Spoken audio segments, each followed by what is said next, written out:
Have you ever stopped in a moment of perfect quiet and felt something older than your name? Something that knew you before anyone called you anything at all? Tonight we gather around a question that has lived in the heart of Buddhist wisdom for more than 1,000 years. What was your face before your parents were born? Not the face reflected in mirrors, not the identity written on documents, but that which you were before the first breath, before the first thought, before the story of you began. These contemplative reflections invite you to rest in that mystery. Before we begin, please know these stories are created for rest and philosophical reflection, not as medical or therapeutic guidance. If you can, subscribe to this channel and allow the bell to softly remind you when new journeys arrive. Your presence here helps this work reach others seeking the same peaceful refuge you found tonight. Tonight offers you 8 profound stories drawn from Japanese Zen monasteries, Korean mountain hermitages, Vietnamese forests, and Tibetan high valleys. Each one, a lantern illuminating something you've always been but perhaps forgotten. Together they reveal not what you should become, but what you already are, beneath every mask the world has asked you to wear. Let your body sink into whatever supports it now. Feel the weight of the blanket, the softness of the pillow beneath your head. Your breath knows its own rhythm. Let your shoulders drop away from your ears. Nothing to fix, nothing to become. Just this gentle arriving into the night. And now, our first story carries us to the mountains of medieval Korea. In the year 1207, in the rugged mountains of southern Korea, there lived a young monk named Wulmyeon, whose name meant moon face. He had come to the monastery at Cheonjeongsa at age 11, fleeing an arranged marriage his merchant family had planned since his birth. His parents had raised him to count bolts of silk, to negotiate tea prices in 3 dialects, to bow at precisely the correct angle when wealthy customers entered their shop. But one autumn afternoon, while delivering fabric to a temple, Wulmyeon had seen an old monk sitting perfectly still in the courtyard, and that stillness had shattered every plan his family had woven for him. Now, 21 years old, Wulmyeon had spent a decade at the temple doing what was asked of him. He chopped wood until his hands bled. He carried water from the stream in buckets that left permanent grooves in his shoulders. He washed the senior monk's robes in icy mountain water, scrubbed cooking pots with sand, swept courtyards before dawn. He had learned to read basic sutras, could chant the morning prayers without stumbling, knew how to prepare tea with the proper reverence. But he had never truly practiced meditation. The temple was small, perpetually understaffed, and young monks like him were needed for the endless physical work that kept the community alive. One spring morning, a wandering monk arrived at Cheonjeongsa's gates. His name was Jin Yon, and despite appearing only 17 or 18, he carried himself with an unusual gravity. His robes were patched, but clean, his bowl polished to a soft gleam. The abbot welcomed him to stay as long as he wished, and Jin Yon bowed deeply in gratitude. That afternoon, Wulmyeon was in the courtyard, struggling to split logs that were still slightly green. The wood refused to cooperate, the axe glancing off at wrong angles, and frustration rose in his chest like smoke. Jin Yon sat nearby on a flat stone, watching without judgment. Finally, Jin Yon spoke. His voice was quiet but clear, like a stream over smooth rocks. "Elder brother, may I ask you something?" Wulmyeon set down the axe, grateful for the interruption. "Of course, though I'm not sure I'm anyone's elder in anything that matters." "How long have you been practicing here?" 10 years, Wulmyeon said. "Since I was 11. Jin Yon nodded thoughtfully. Then he asked, "And in all that time, Have you discovered your true face? Wulmion felt the world tilt. The question made no sense. My face? He touched his cheek, confused. It's right here. Not this face, Jinyon said gently. I mean the face you wore before your mother and father were born. The face you had before this mountain existed, before the Buddha spoke his first teaching, before the first star appeared in the first sky. What was your original face? The young monk's words struck Wulmion like a temple bell rung in an empty valley. His mind raced, searching for an answer. Before his parents were born? That made no sense.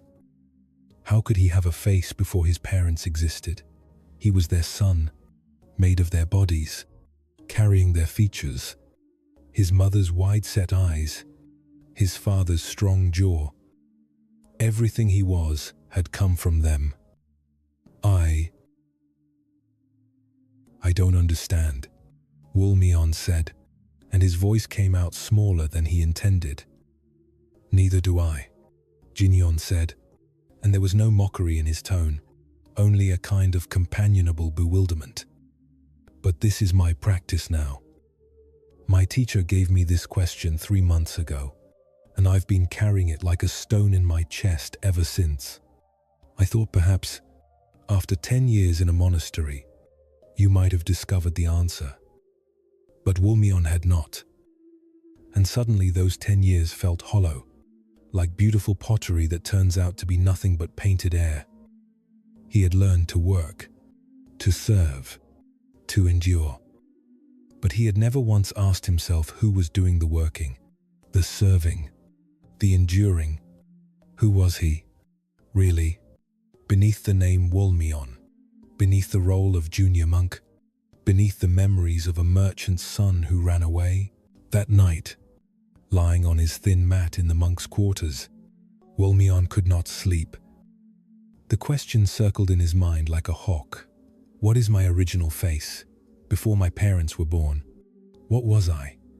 The question felt impossible and essential at once, like trying to remember a dream from before he was conceived. Days passed, then weeks. The question followed him everywhere. When he chopped wood, he would suddenly stop and think, who is chopping? When he ate his simple meal of rice and vegetables, he would wonder, who is tasting this? Before there was someone to taste, before there was someone to chop, before there was someone to be called Wulmion. What was there? His work suffered. He split his thumb with a careless axe swing. He burned rice because he forgot to watch the fire. The head monk scolded him for daydreaming, but Wulmion could not explain that he wasn't daydreaming at all. He was waking up from a dream he hadn't known he was having. Jinyon remained at the temple through the summer, and the two young monks often worked side by side. They never discussed the question directly, but Wulmion could see in Jinyon's eyes that he too was consumed by it. Sometimes, while weeding the garden or carrying water, Jinyon would suddenly freeze, his face illuminated by something Wulmion couldn't see, and then the light would fade, and he would return to his work with a small shake of his head. Autumn arrived, painting the mountain maples in fire colors. One evening, after the final prayers, Wulmion walked up the mountain path to a small clearing he had discovered years ago. The moon was nearly full, casting silver light across the valley below.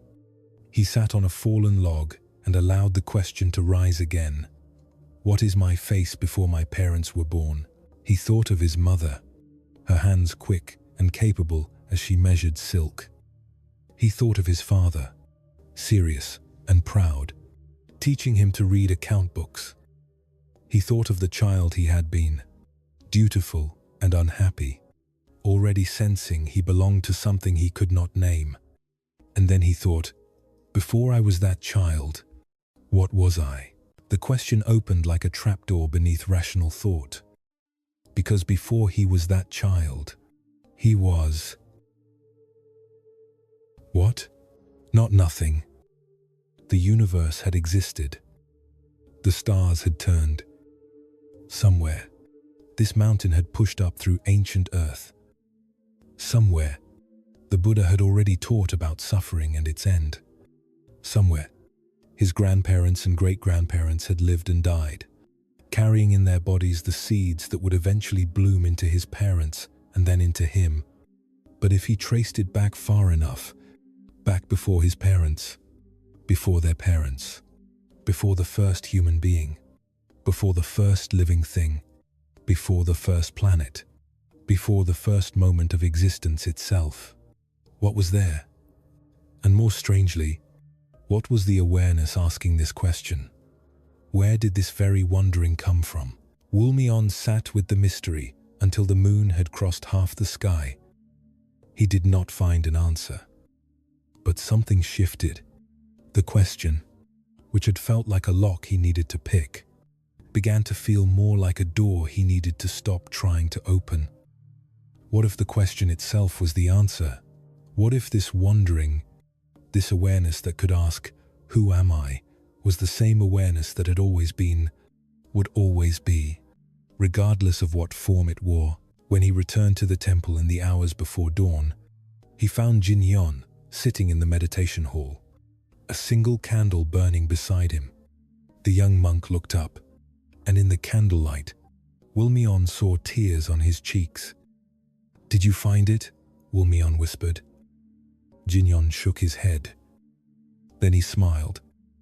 "No, but I think I stopped looking. Or rather, I realized that what's looking and what I'm looking for might be the same thing." Does that make any sense? It made no sense. It made perfect sense. Wulmion sat down beside his friend, and together they watched the candle burn lower as the stars faded outside. This question, this ancient inquiry about your face before your parents were born, is not asking you to solve a riddle.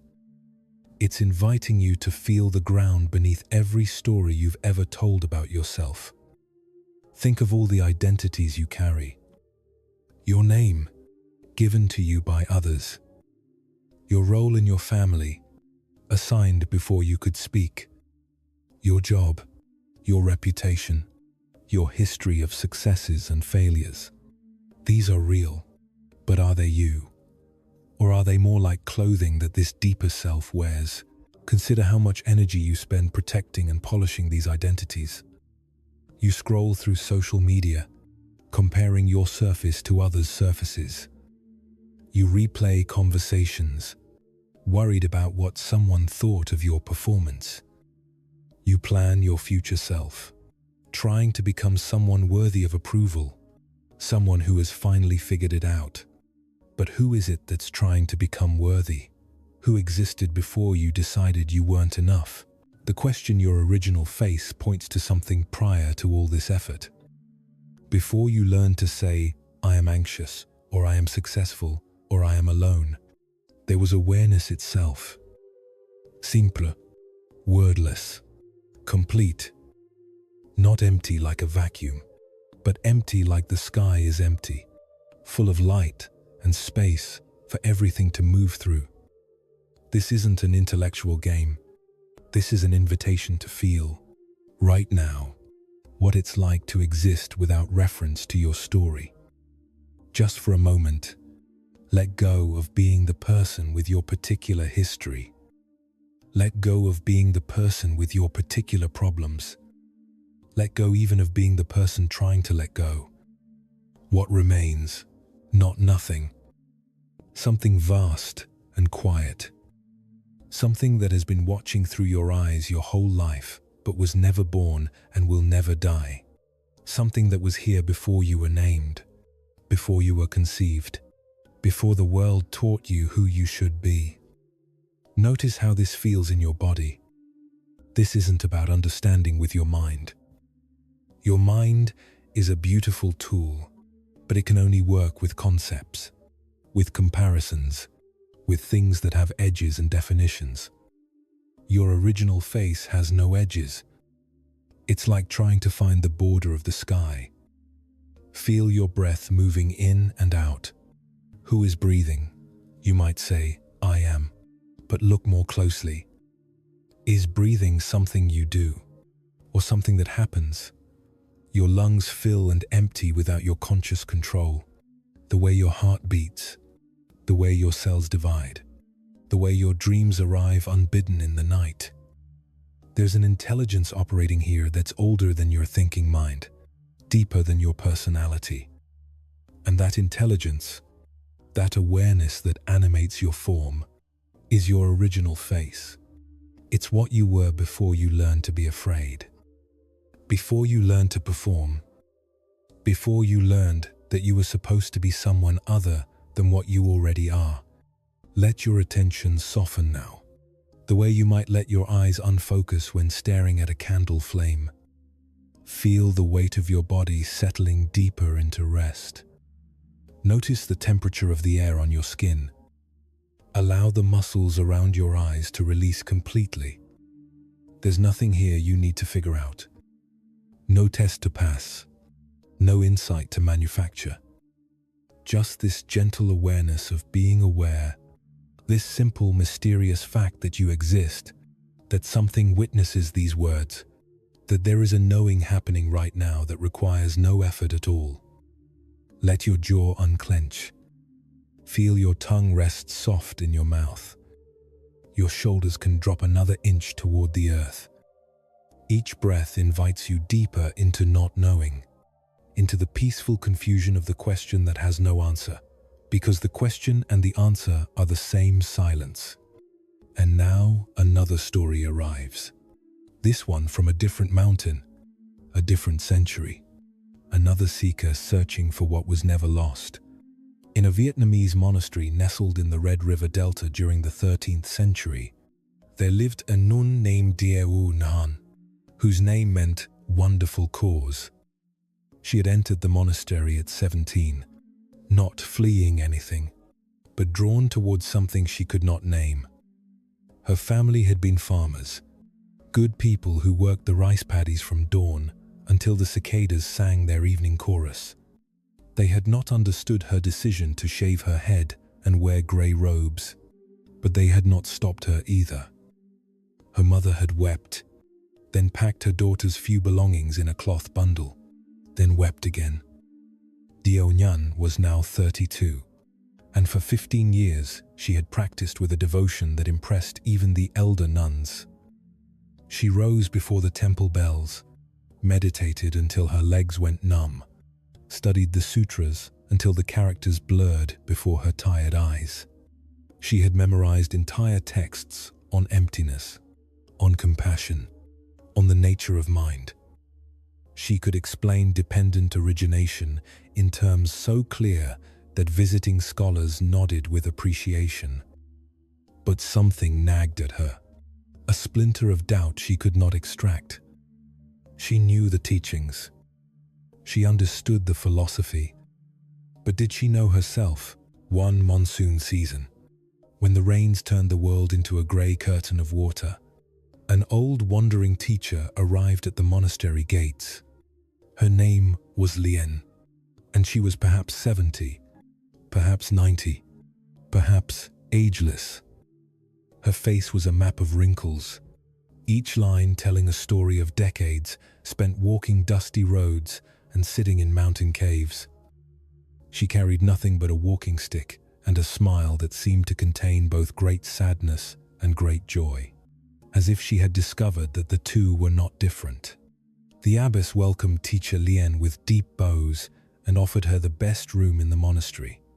But Lien chose instead to sleep in the meditation hall, her thin body stretched on a simple mat, snoring gently while the younger nuns tried not to giggle during their midnight practice.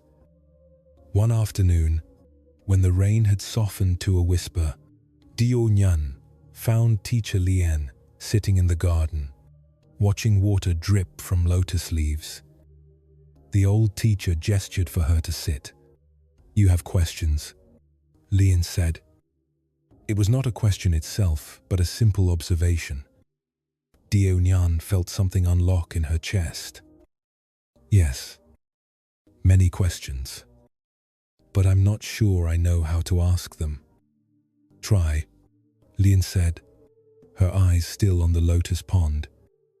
I've been practicing for 15 years, Xiaoyan began, choosing her words carefully.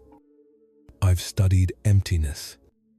I understand that all things are interdependent, that nothing has a separate, permanent self.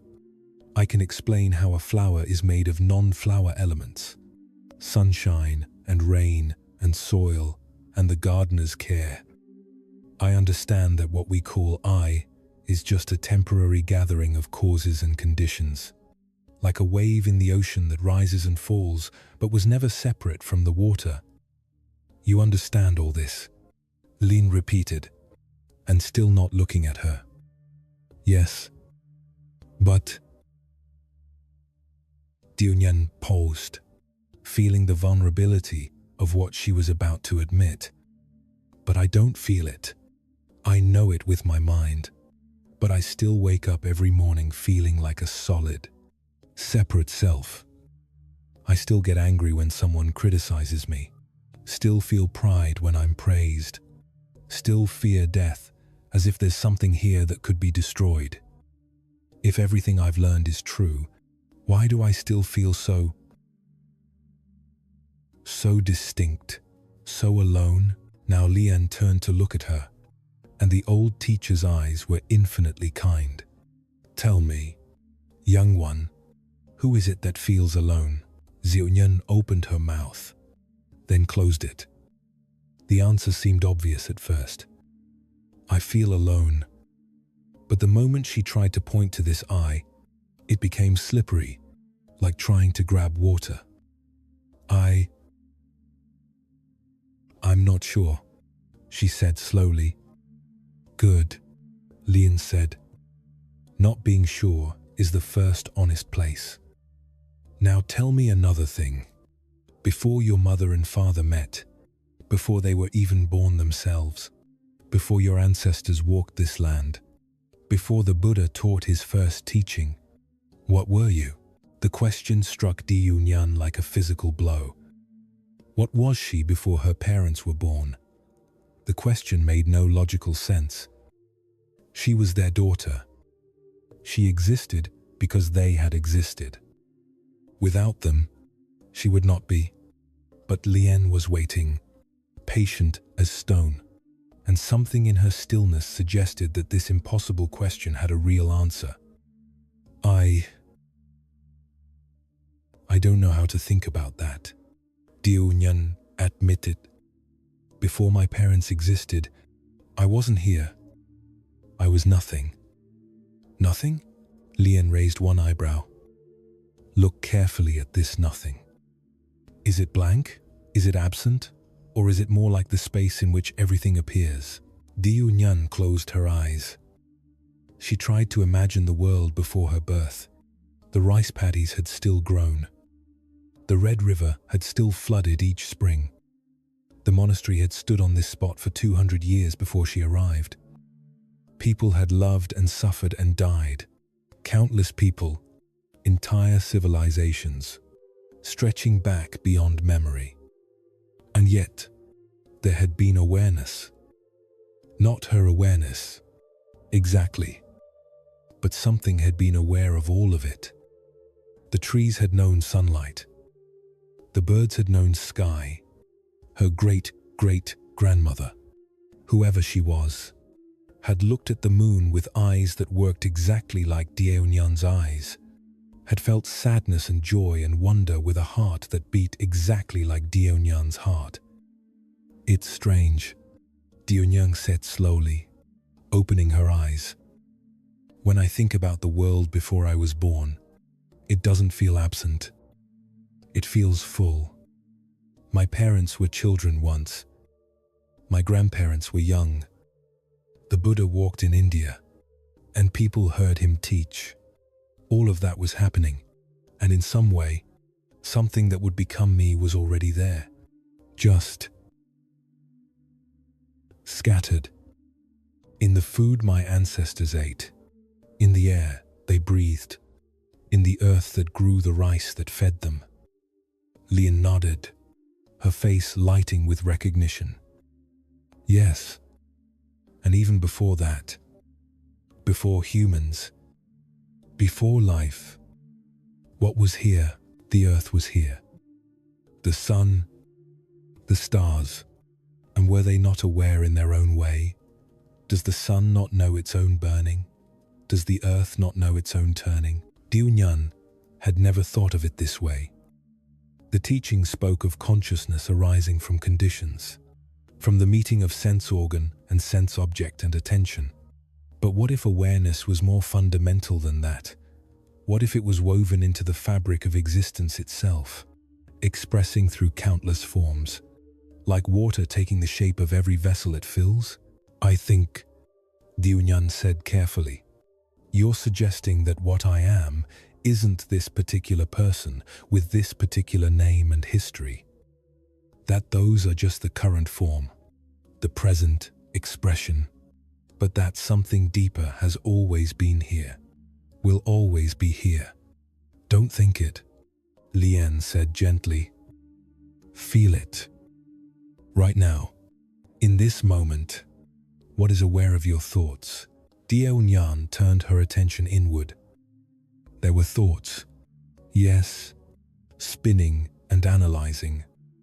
There were sensations, the dampness of her robes from the humid air, the coolness of the stone bench beneath her. There were sounds, the dripping water, a bird calling somewhere in the mist, and there was something witnessing all of this, something that had no color, no shape, no location, and yet was more intimate than her own breath. I don't know what to call it, she whispered. Don't call it anything, Liang said. Names are for things that are separate from other things. What we're touching now is what everything is made of. It's prior to names, prior to separation. In your tradition, some call it interbeing, not that things are connected, but that they were never separate to begin with. The awareness looking through your eyes right now is the same awareness that looked through your mother's eyes, your grandmother's eyes, the eyes of the first human, the first animal, the first stirring of life in ancient seas. Tears were streaming down Diunyan's face. Though she did not feel sad, she felt as if something too large had suddenly been recognized, as if the lens through which she had been viewing reality had shifted and shown her that the small, separate self she had been trying to perfect for 15 years was just a story, a useful fiction, but not the truth. All these years, she said, her voice breaking, I've been trying to improve a ghost. Lin laughed, a sound like bells. Yes, exactly yes. You've been decorating a dream, making a beautiful prison for something that was never confined. And now? Diunyan looked at her hands, the same hands she had washed and cared for all her life, and they looked both utterly familiar and completely mysterious. Now, I don't know what I am, but somehow that feels more true than all my knowing. The old teacher reached out and patted Diunyan's knee with a weathered hand. This not knowing is your original face. Young one, this bewildered wonder, this openness that has no certainty and therefore no fear. You've been wearing a mask so long you thought it was your face. Now you've taken it off, and underneath is not another face, but the space in which all faces appear and disappear. Rest here. Let yourself be held by this not knowing. They sat together in silence as the rain began to fall harder, as the light shifted toward evening, as the monastery bells rang out across the delta, calling everyone to evening prayers. But Diunyan did not move. She sat in the rain, feeling it soak through her robes, feeling it run down her face, mixing with tears. And for the first time in 15 years of devoted practice, she did not feel alone. She felt like rain, like earth, like air, like the vast awareness that had been watching through temporary eyes for billions of years, would continue watching through eyes not yet born, could never be diminished or destroyed because it had never been separate from anything it observed. When you think about who you are, you probably think about your individual story. You think about where you were born, what happened to you, what you've accomplished or failed to accomplish, how you've been hurt, how you've grown. And these stories are real. They shape you, teach you, leave marks on your heart. But these stories are not the whole truth. They're more like the weather passing through the sky, the teaching of interbeing, which the Vietnamese Zen teacher Thich Nhat Hanh made famous in the West, points to something radical. You are not a separate self trying to connect with other separate selves. You are the connection itself. You are made entirely of non-you elements, like clouds and sunshine and the labor of farmers and the love of parents and the deaths of stars. When you drink water, where does the water end and you begin? It becomes your blood, your tears, your breath. When you breathe, where does the air end and you begin? It becomes your thoughts, your energy, your life. You are not in relationship with the world. You are the world knowing itself from one particular angle. This isn't abstract philosophy. Notice it right now. Feel how your body is held by the earth, pulled by gravity, surrounded by air. You're not on the earth like a marble on a table. You're part of the earth's process, the way a wave is part of the ocean's motion.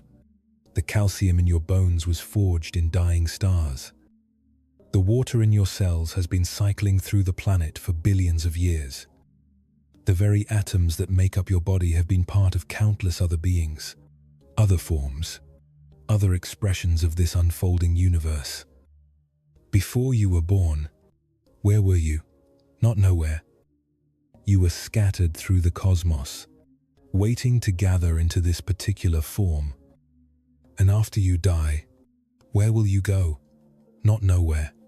You'll scatter again, becoming soil and rain and grass and the body of someone not yet born who will also wonder, one night, who they really are. Your separate self, your individual identity, is not a lie. It's just not the deepest truth. It's a useful story, a functional fiction that helps you navigate the world. You need a name to receive mail, a social security number to pay taxes, a sense of continuity to learn from experience.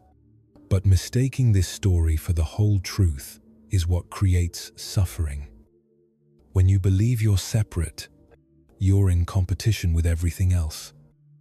You have to protect yourself, promote yourself, prove yourself. You're afraid of being diminished because you think of yourself as a small, fragile thing that could be damaged or destroyed.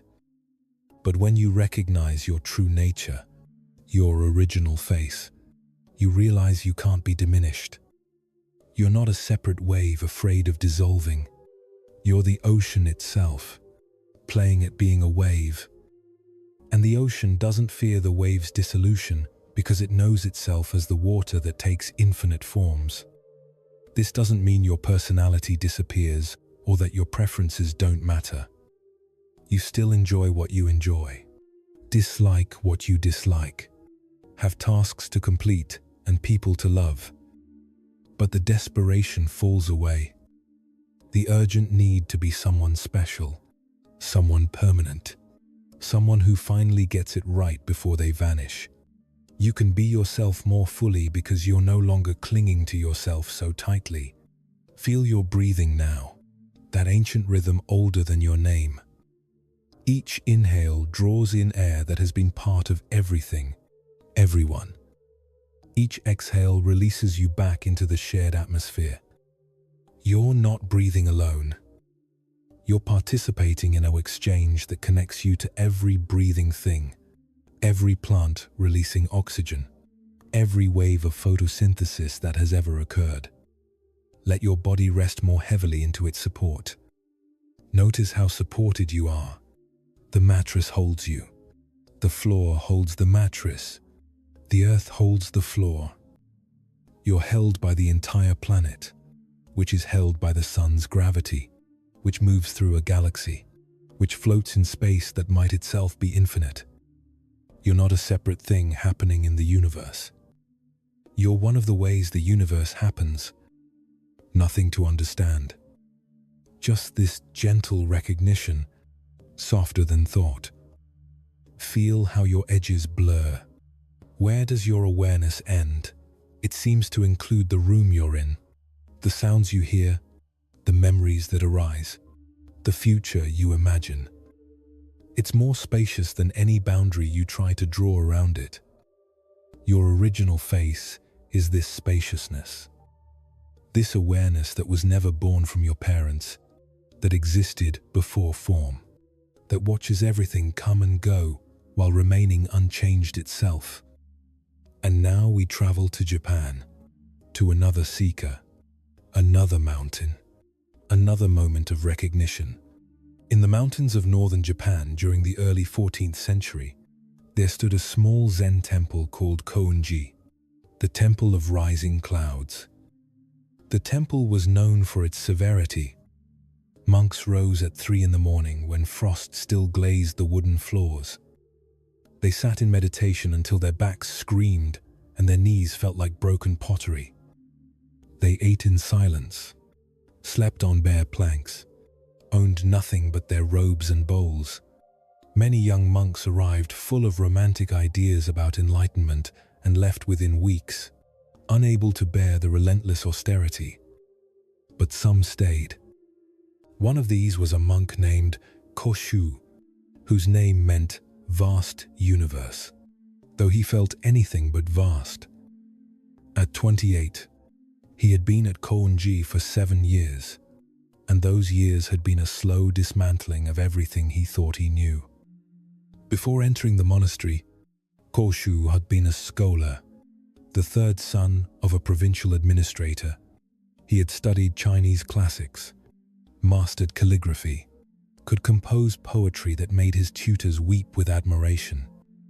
He had been brilliant, praised, destined for a comfortable position in the capital. But at 21, during a formal examination, something had cracked open inside him. He had been writing an essay about governance, his brush moving confidently across rice paper, when suddenly he had looked at the characters he was forming and thought, "Who is writing these words?" The question had been so startling that his hand had frozen mid-stroke. Who is holding this brush? Who learned these characters? Who wants to pass this examination? He had tried to return to the essay, but the question had lodged in his mind like a fishbone in the throat. Within a month, he had renounced his inheritance and walked into the mountains, searching for a teacher who could help him answer what seemed like the simplest possible question: who am I? At Koenji, he had found Zen master Myoan, a teacher famous for his harsh methods and his refusal to offer consolation. Myoan did not coddle his students. He did not praise their efforts or reassure them that enlightenment was near. He simply sat, severe and silent as the mountain itself, and occasionally struck students with his staff when they slouched or appeared lost in thought during meditation. When Koshu first arrived, he had prostrated before the master and said, "Please teach me who I am." Myoan had looked at him with eyes like black stones. "I don't teach who you are.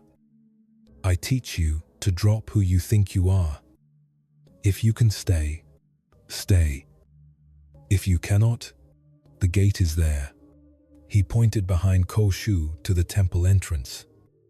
Koshu stayed. For 7 years, he stayed. He sat until his legs went numb and then sat longer. He worked in the garden, hauled water from the mountain stream, cleaned the meditation hall, chanted sutras until his voice was hoarse, and every few months, he would request an interview with Master Myoan, would enter the small private room where the teacher sat like an ancient boulder, and would try to answer the question Myoan always asked, "Show me your original face before your parents were born." Koshu tried everything. He offered philosophical explanations about emptiness. He quoted sutras about the unborn nature of mind. He tried silence, thinking perhaps the answer was beyond words. He tried to shout, having heard stories of monks awakening through sudden loud sounds. He once even slapped the floor in frustration, hoping the dramatic gesture would demonstrate some kind of understanding. Each time, Myoan would ring the small bell that ended the interview and say simply, "Not yet. Keep sitting. Not yet." For 7 years, not yet. And now it was winter, the coldest winter Koshu could remember. Snow piled against the temple walls until the world became a study in black and white. Dark pines against white drifts. The meditation hall was so cold that the monk's breath clouded in the air, that frost formed on the inside of the windows, that sitting still felt like a form of torture. One morning, during the pre-dawn meditation, Koshu sat in his usual place near the back of the hall. His knees throbbed. His lower back felt like someone had driven an iron rod through his spine. His mind churned with its usual litany of complaints and doubts. 7 years, and he was no closer to understanding than when he had arrived. 7 years of his life, his youth, his health, poured into this freezing temple, into this impossible question. What was his original face? The question seemed designed to torment, to frustrate, to drive him mad with its paradox. How could he have a face before his parents existed? It violated basic logic, basic causality. He existed because they had existed. Period. Before them, there was no him. The question was nonsense, a kind of philosophical cruelty. But even as these thoughts arose, something in him observed them with detachment. Yes, the mind was complaining. Yes, there was frustration, doubt, physical pain. And yet something was watching all of this. Something that was not itself frustrated or doubtful or in pain. Something was aware of the complaining without joining it. Koshu's attention shifted. Instead of following his thoughts, he rested in the awareness that witnessed thoughts. It was a subtle difference, like changing the focus of your eyes from near to far. And in that shift, something extraordinary happened. The sense of being Koshu, the brilliant scholar turned struggling monk, began to thin like morning mist. It did not disappear. Exactly. The thoughts were still there, the pain still there, the memories still there. But they were no longer happening to anyone. They were just arising in awareness the way clouds arise in sky. And awareness itself had no particular stake in them, no need for them to be different than they were.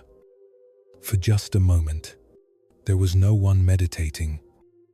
There was just meditation happening. No one suffering the cold, just cold being experienced. No one striving for enlightenment. Just this breath, this moment, this exact configuration of reality presenting itself to no one at all. And then, just as quickly, Koshu was back, the separate self, reassembling like water freezing into ice. But something had shifted.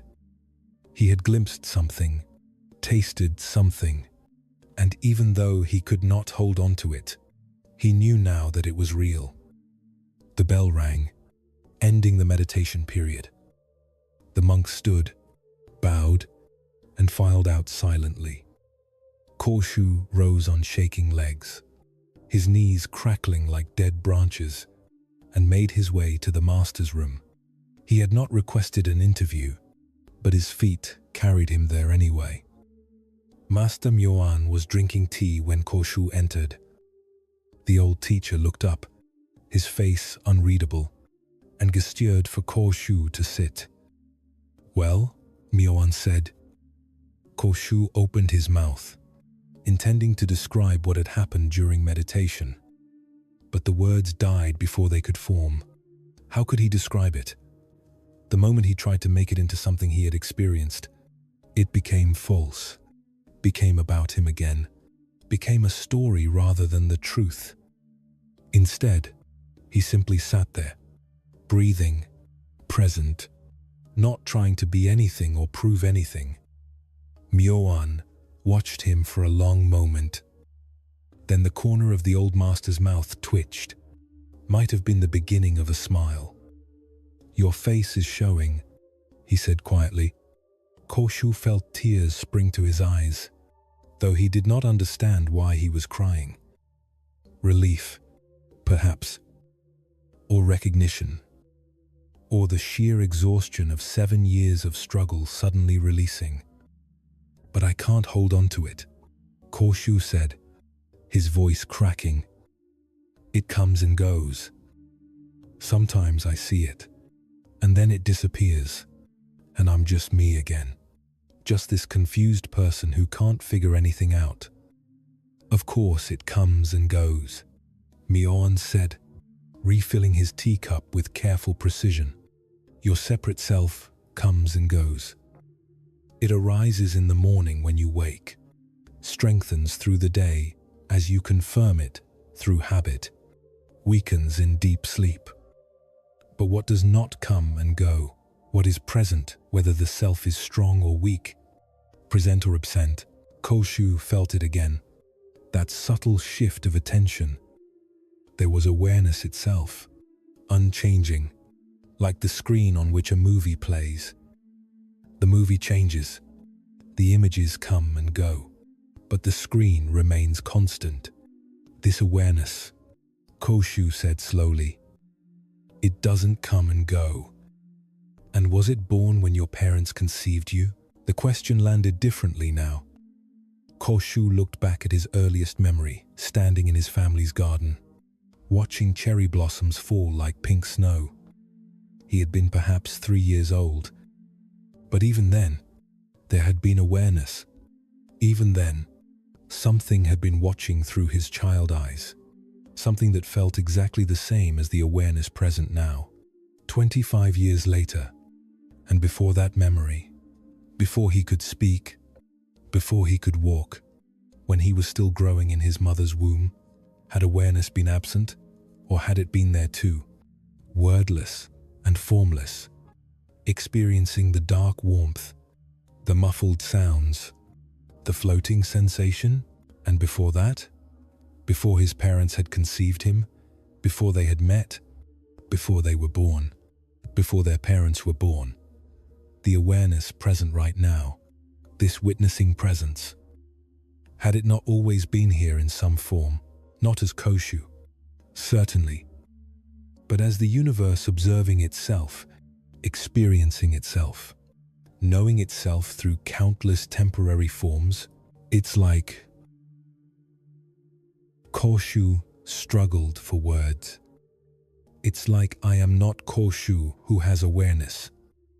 I am awareness that is currently being Korshu." Myoan set down his teacup with a soft click. "And when Korshu dies, when this body returns to earth and these memories dissolve like salt in water, awareness continues," Korshu said, and he knew this with a certainty that had nothing to do with belief or hope. "Taking new forms, looking through new eyes.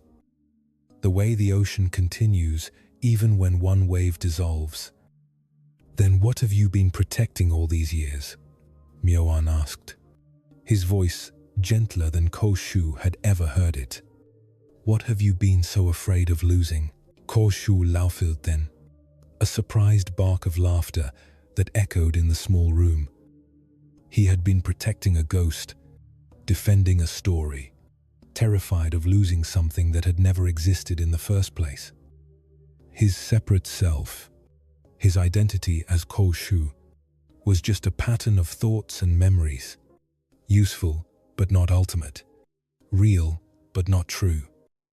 Nothing, he said. I've been protecting nothing. Yes, Myo-an said, and yet also protecting everything, because you are not separate from anything.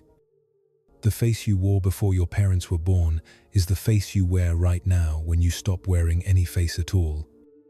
It is the original face of the universe itself, looking out through your eyes, walking with your feet, breathing with your lungs. Not separate. Never separate. This recognition that you are not a separate self is not an idea to believe. It is an experience to have, again and again, until it becomes more familiar than the illusion of separation. Think about your sense of self right now.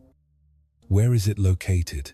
You might point to your head, thinking that you are your brain, your thoughts. But are you? Your brain is mostly water and fat, firing electrical signals according to patterns laid down by genetics and experience. Is that you? Or is that just the instrument through which awareness operates? The way a radio is not the music, but the device that lets music play, you might point to your heart, thinking that you are your feelings, your emotions. But watch your emotions carefully. They arise like weather, influenced by what you ate, how you slept, what happened 5 minutes ago, what you're anticipating tomorrow. Are you the weather, or are you the sky in which weather appears? You might point to your memories, thinking that you are the sum of your experiences.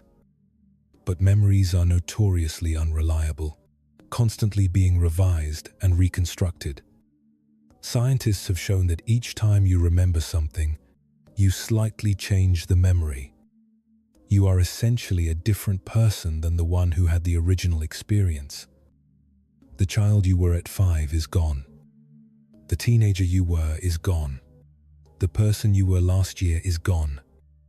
And yet, something continuous remains, something that watched through all those different versions of you. That something is your original face. It is awareness itself, prior to any particular identity.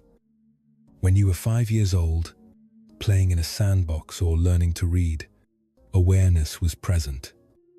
Not adult awareness, not sophisticated or educated, but present nonetheless. There was seeing, hearing, feeling, knowing, and that knowing quality, stripped of its content, feels exactly the same as the knowing present right now. Before you were born, before you were conceived, awareness was still here.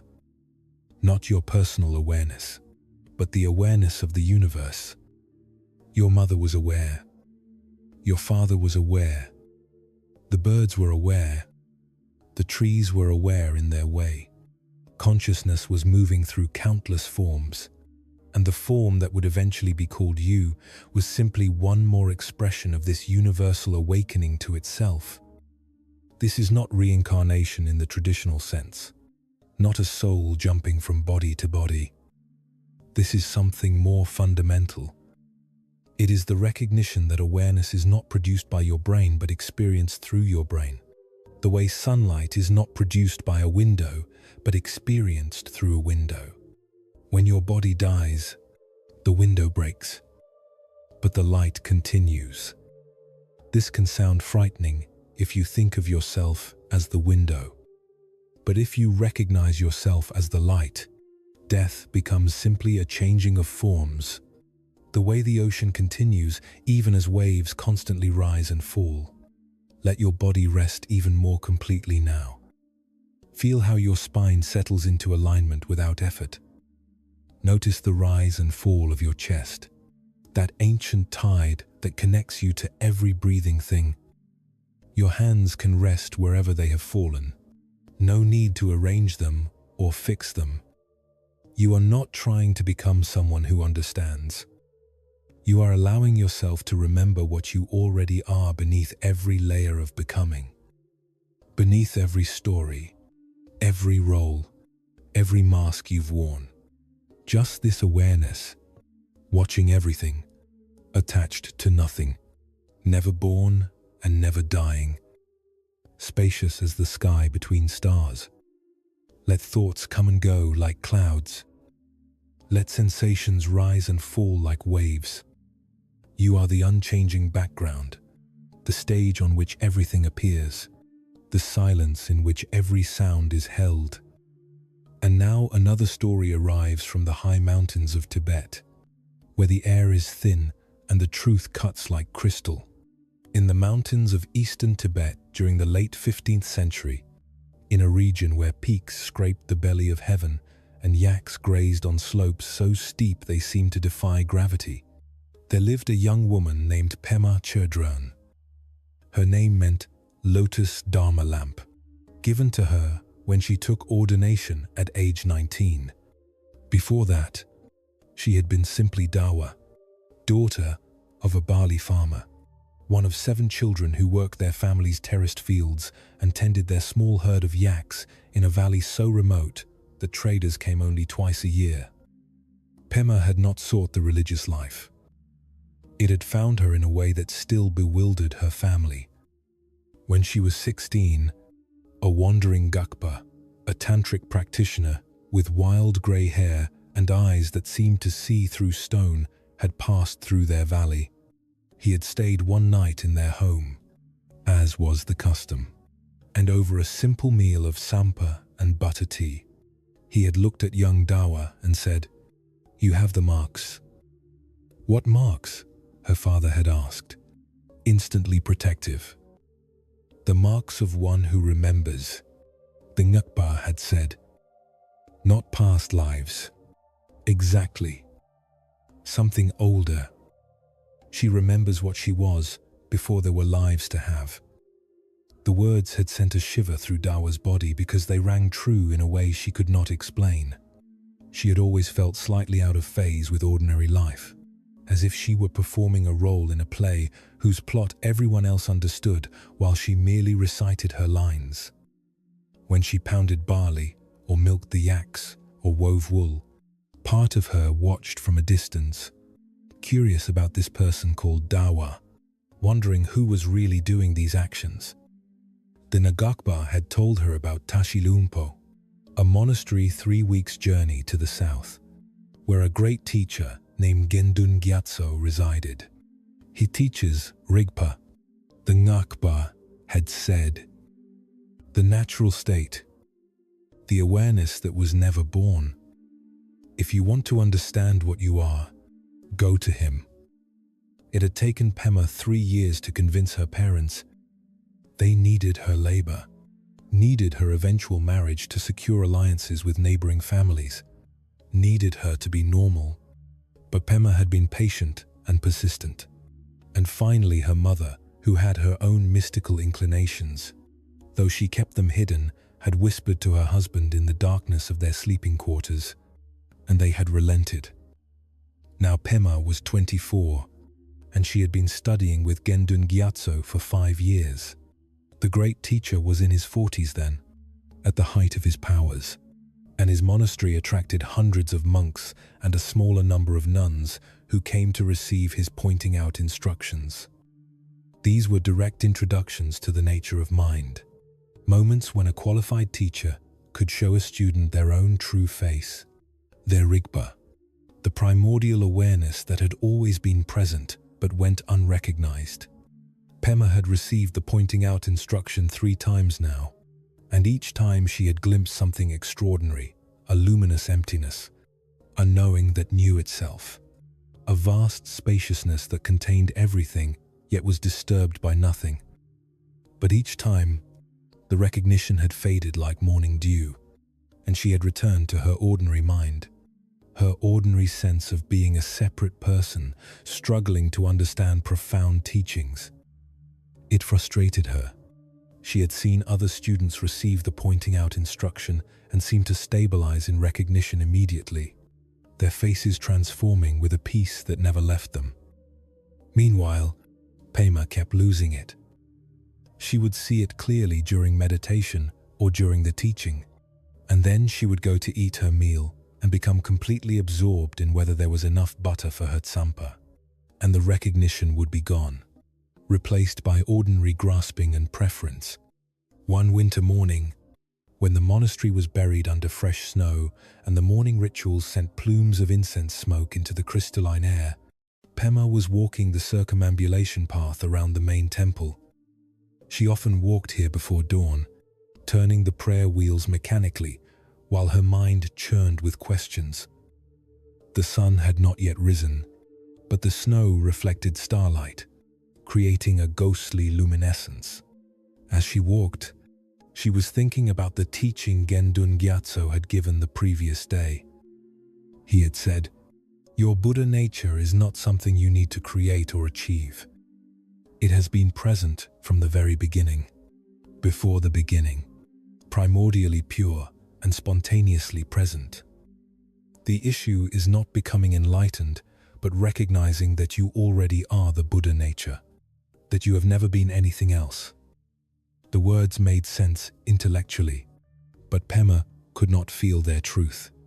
She felt like Pema, a young nun from a barley farming family, someone who got cold easily and worried about whether her meditation posture was correct, and sometimes felt jealous of other students who seemed to progress faster. How could she be Buddha nature? Buddha nature was supposed to be perfect, pure, unlimited. She was obviously imperfect, often confused, definitely limited.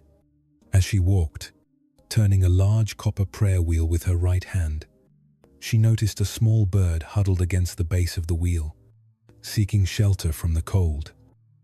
It was a snowfinch, its feathers puffed up for warmth, its tiny body shivering.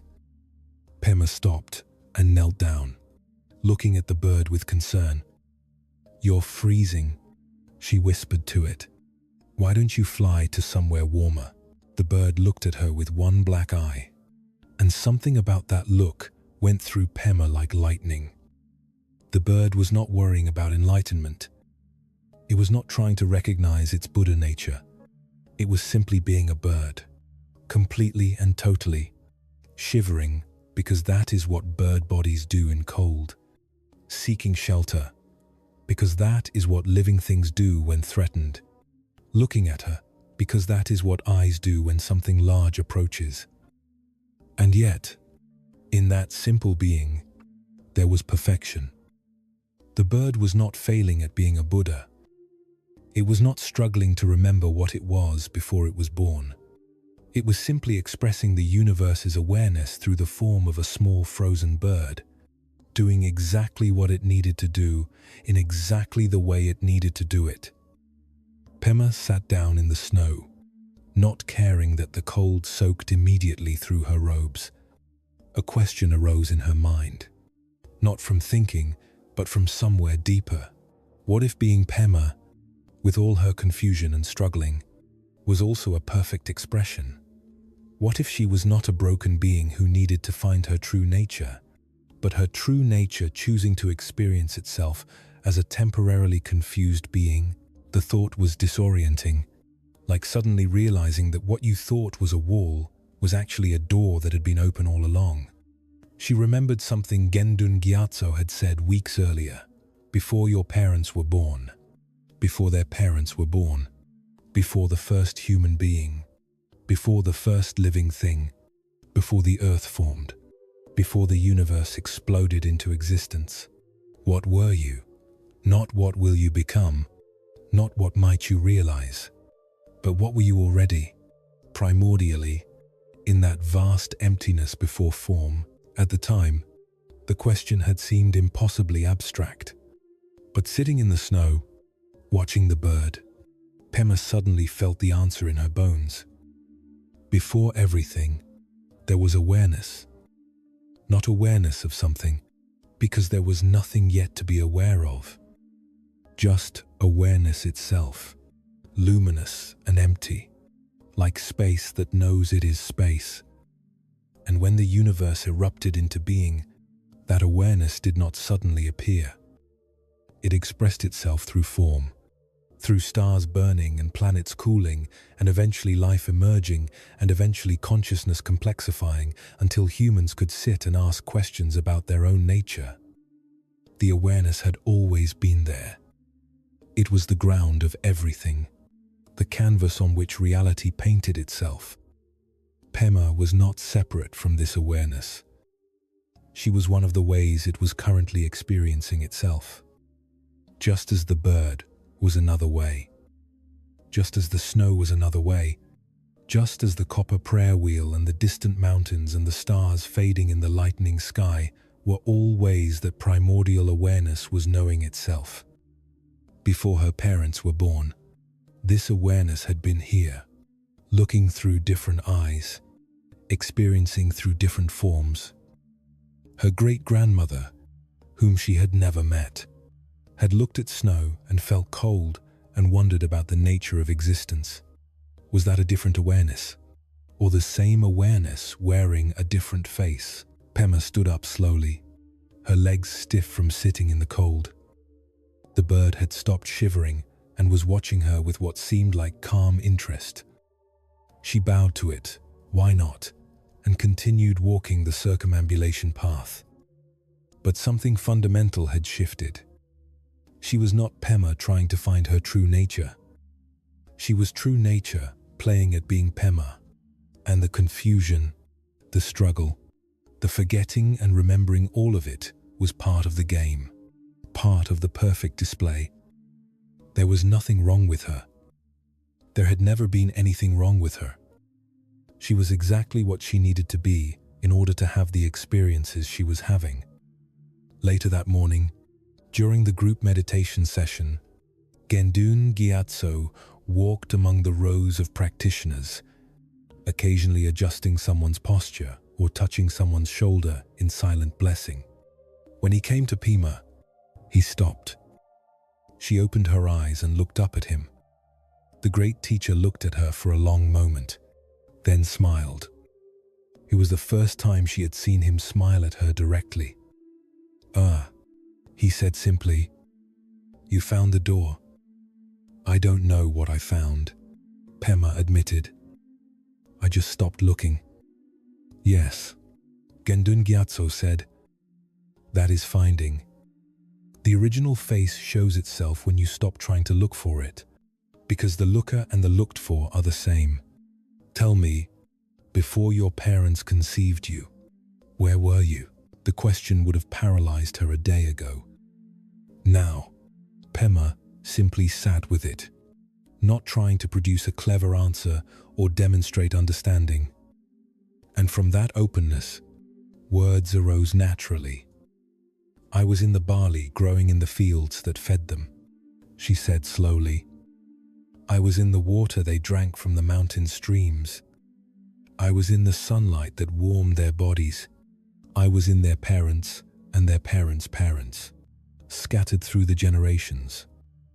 I was in the awareness that looked through their eyes.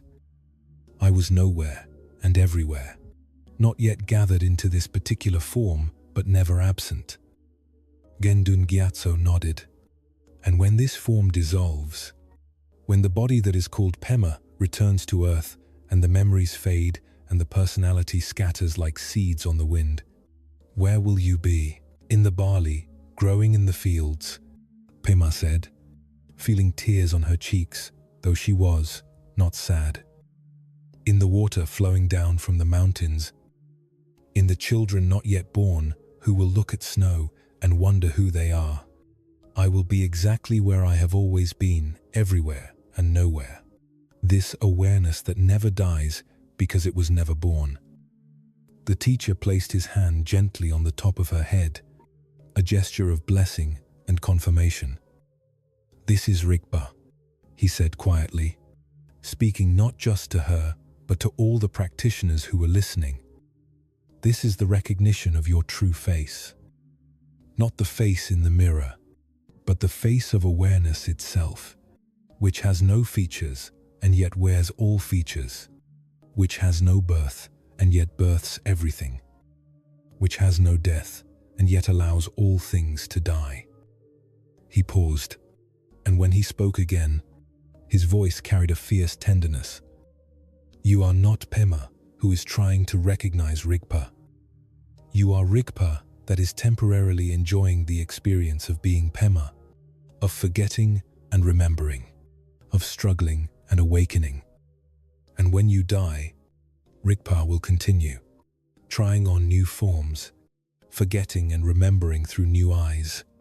The game never ends because the player never gets tired of playing. Pema sat with this teaching, letting it sink deeper than thought.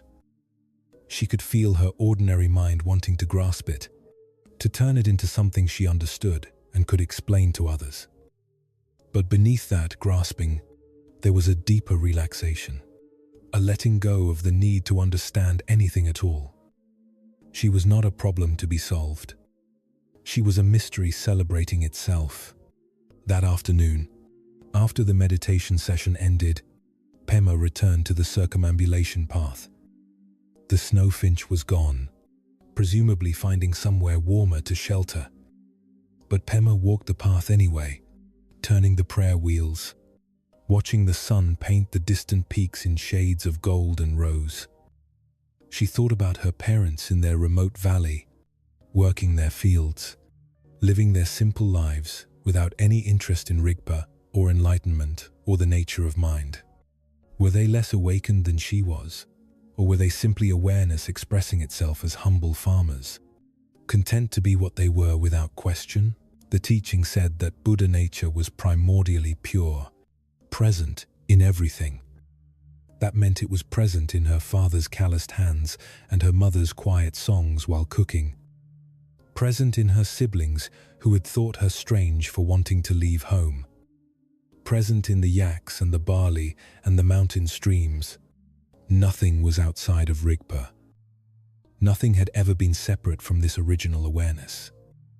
The monastery and the farmers, the masters and the confused students, the enlightened and the deluded, all of it was Rigpa, dancing with itself, playing every role in an infinite drama. Pema laughed out loud, the sound echoing off the monastery walls.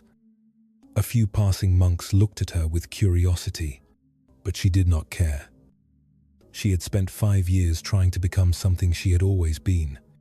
She had worn herself out with effort, with striving, with comparing herself to others and finding herself wanting. And all along, her true face had been right here, looking through her eyes, walking with her feet, breathing with her lungs. Not hidden, not distant, not requiring years of practice to achieve, simply present, the way the sky is always present, even when clouds obscure it. The recognition would fade again. She knew. The sense of being a separate, struggling self would return, probably by dinner. But now she knew what to look for. Or rather, she knew how to stop looking and simply rest in what was already seeing. The effort was not in finding Rigpa, but in relaxing the tension that obscured it. As the sun set behind the western peaks, painting the sky in shades of crimson and purple, Pema stood still on the path and let herself be held by the enormity of it all. The mountains that had stood for millions of years before she was born, the stars that would shine for millions of years after she died, the awareness that had watched through countless eyes and would watch through countless more. She was not separate from any of it. She was it, experiencing itself from one temporary perspective, in one precious moment, in one small body, on one small planet, in one vast universe.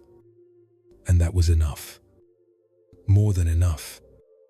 It was everything. This teaching about Rigpa, about your true nature, is not asking you to believe in something mystical or spiritual.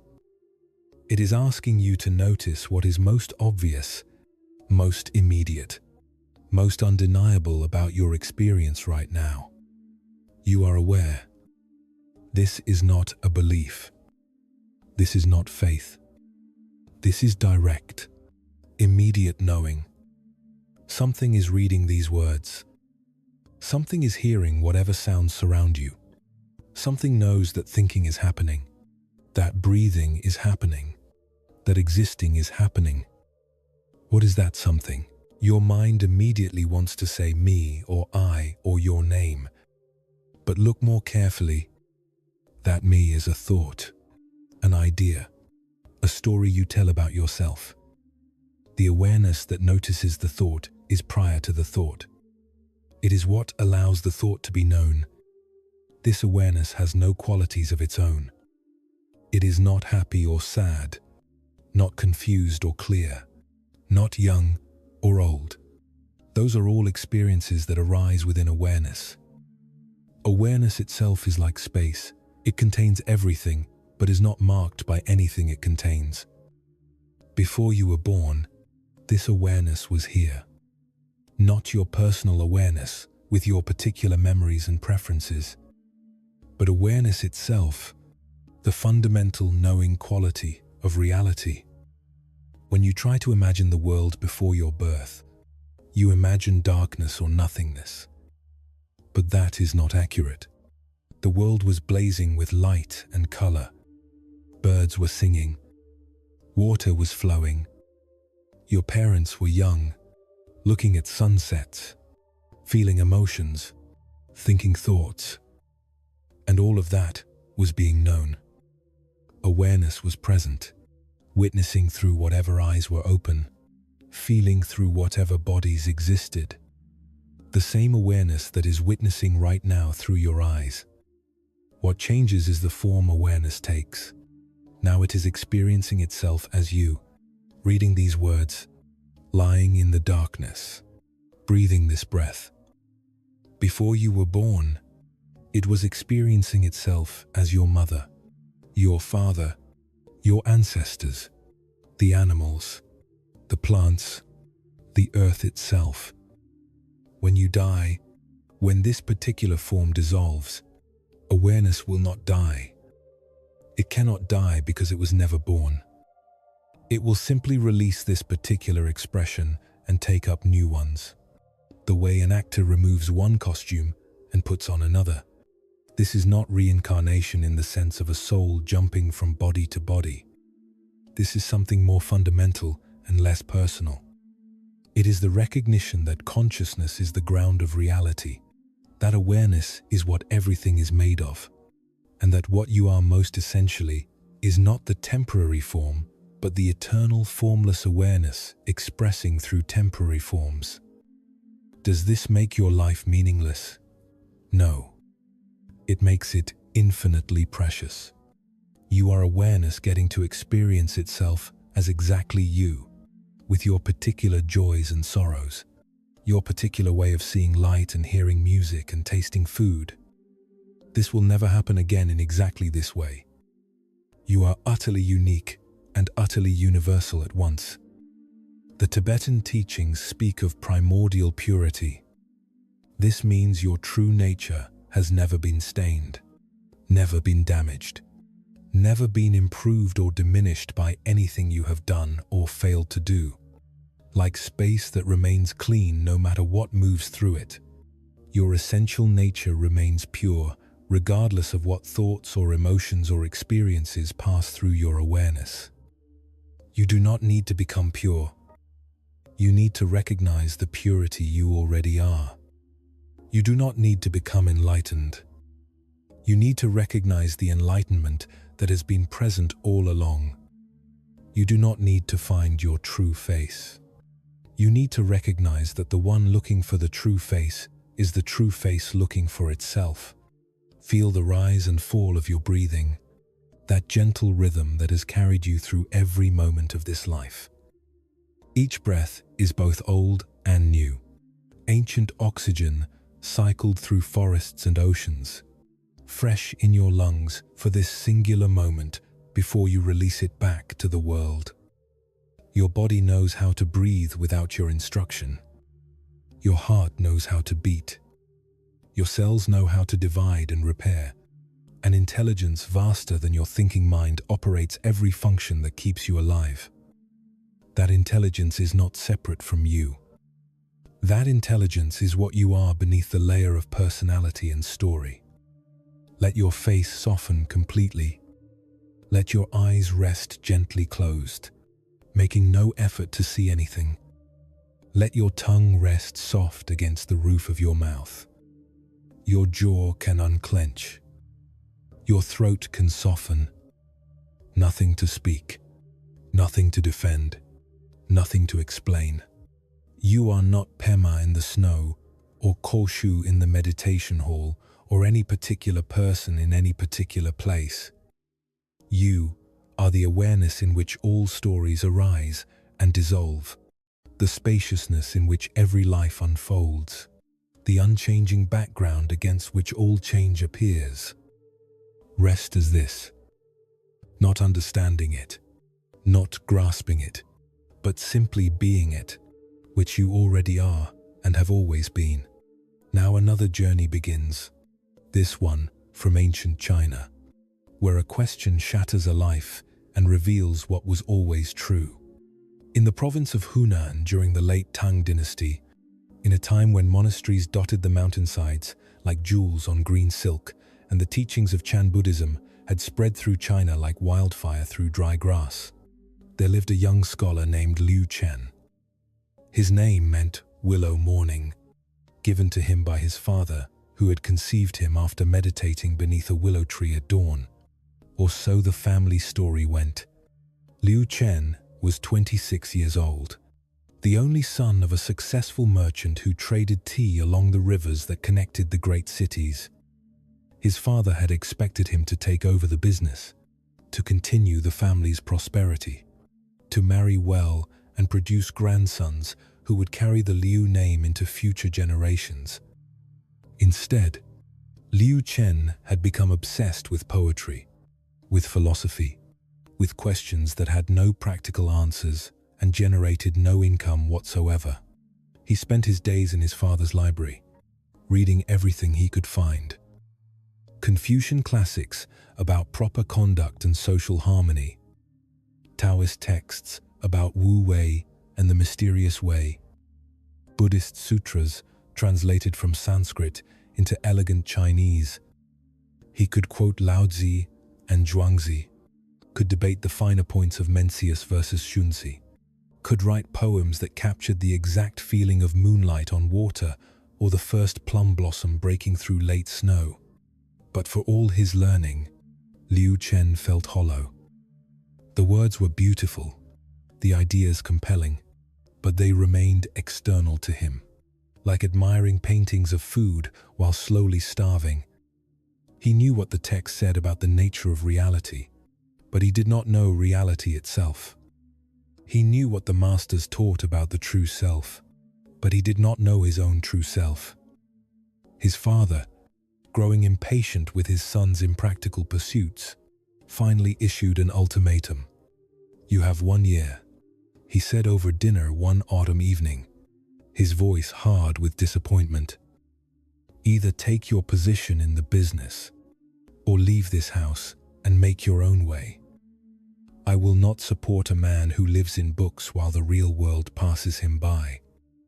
Liu Chen had bowed respectfully, agreed to the terms, and then spent 3 sleepless nights wrestling with his decision. He did not want to disappoint his father. He did not want to abandon the comfort and security of his privileged life. But he also knew that if he surrendered to convention now, something essential in him would wither and die, and he would spend the rest of his life as a ghost inhabiting someone else's dream. On the 4th morning, he packed a single bag with a few robes, his writing materials, and a small amount of money he had saved.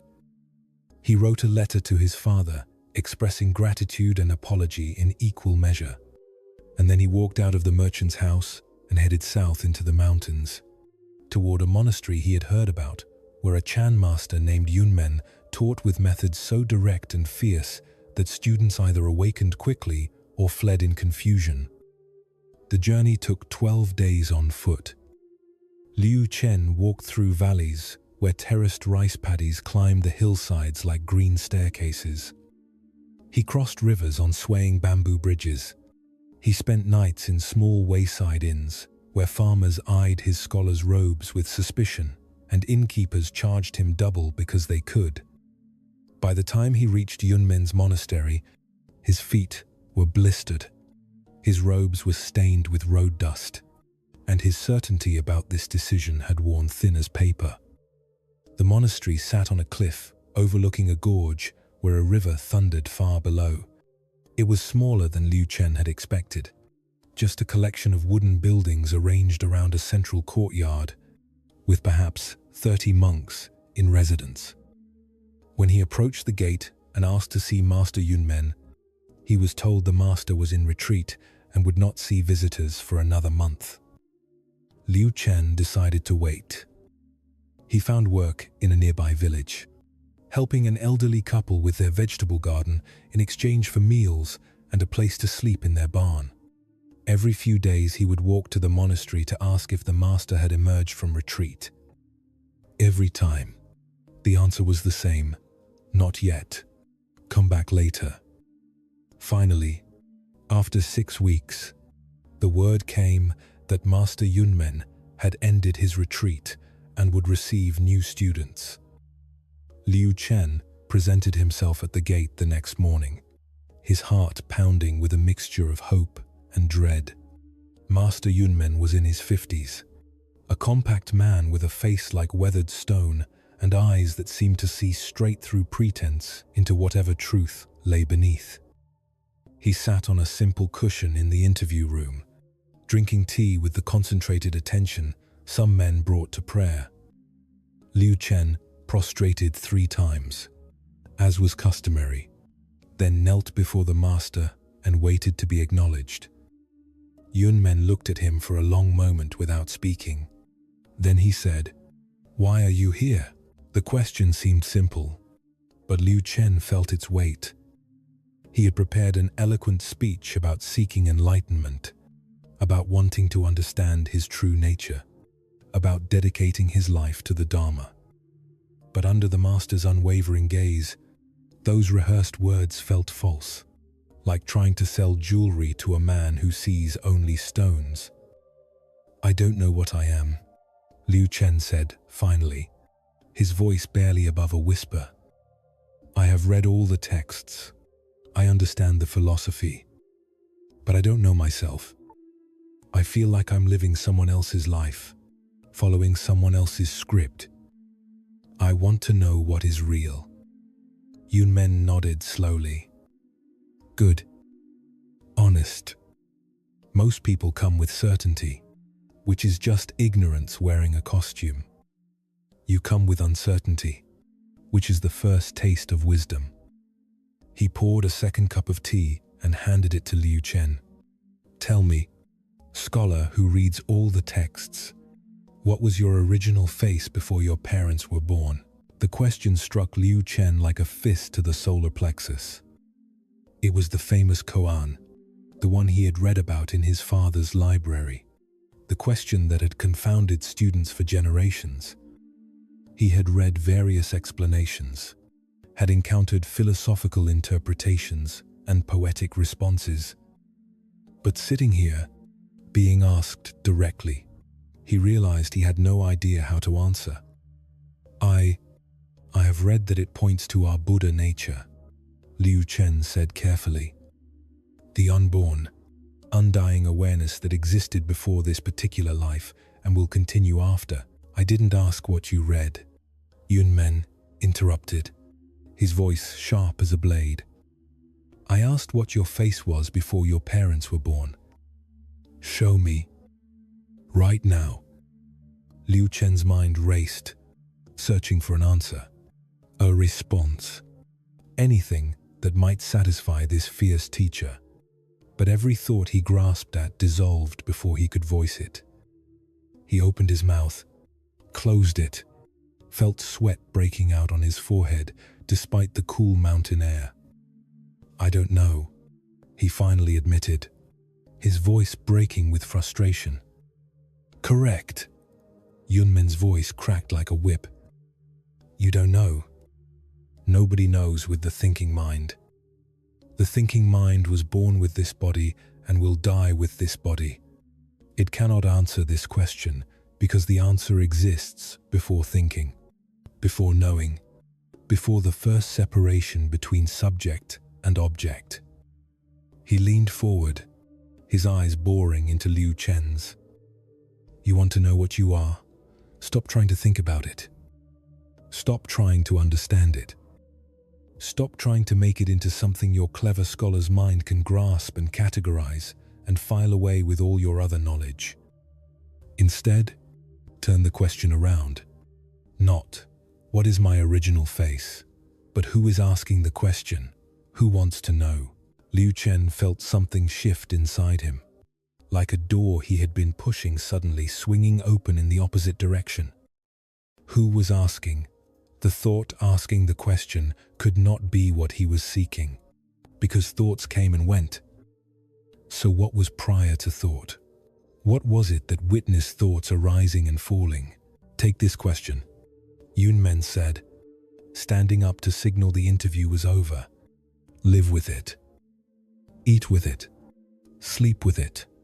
Work with it. Don't try to solve it with your clever mind. Let it consume you until there's nothing left but the question itself. Then come back and show me your original face." Liu Chen was accepted into the monastery and given the same tasks as all new students: cleaning, cooking, gardening, maintaining the buildings. The work was physically demanding, far removed from his scholarly life of reading and writing.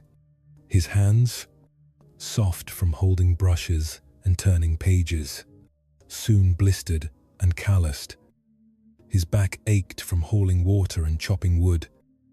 But through it all, the question followed him like his own shadow. What was his face before his parents were born? At first, he tried to think about it logically. Before his parents existed, he did not exist in this form. But the causes of his existence did exist: his grandparents, his great-grandparents, stretching back through generations. And before them, other ancestors, other beings, all the way back to the first humans, the first life, the first moment of creation. Was he somehow present in all of that? Was his original face the primordial emptiness from which everything arose? These intellectual exercises gave him no peace. They were just more thoughts, more concepts, more attempts to grasp with the mind what could only be known by being it. Weeks passed, then months. Liu Chen settled into the rhythm of monastic life. He sat in meditation each morning and evening, his legs screaming in protest until gradually they accepted the posture. He worked alongside the other monks, learning to find a kind of meditation in chopping vegetables and sweeping floors. He attended Master Yunmen's talks, where the teacher would sometimes speak for hours about emptiness and form, about the gateless gate, about seeing your true nature. But Liu Chen felt no closer to answering the question. If anything, he felt more confused, more lost. His old certainties had crumbled, and nothing had risen to replace them except a vast, aching uncertainty. One spring morning, 9 months after arriving at the monastery, Liu Chen was working in the garden, pulling weeds from between rows of young vegetables. It was mindless work, the kind that allowed his thoughts to wander.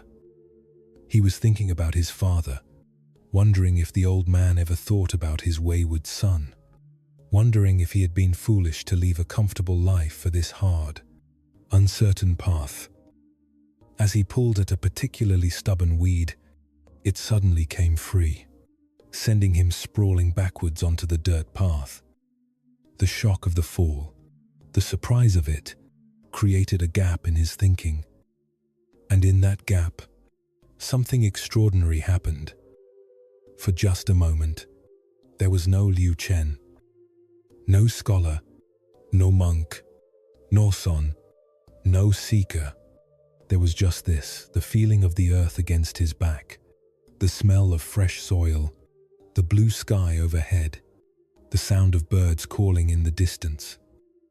And there was awareness of all this, but the awareness had no center, no location, no me experiencing it.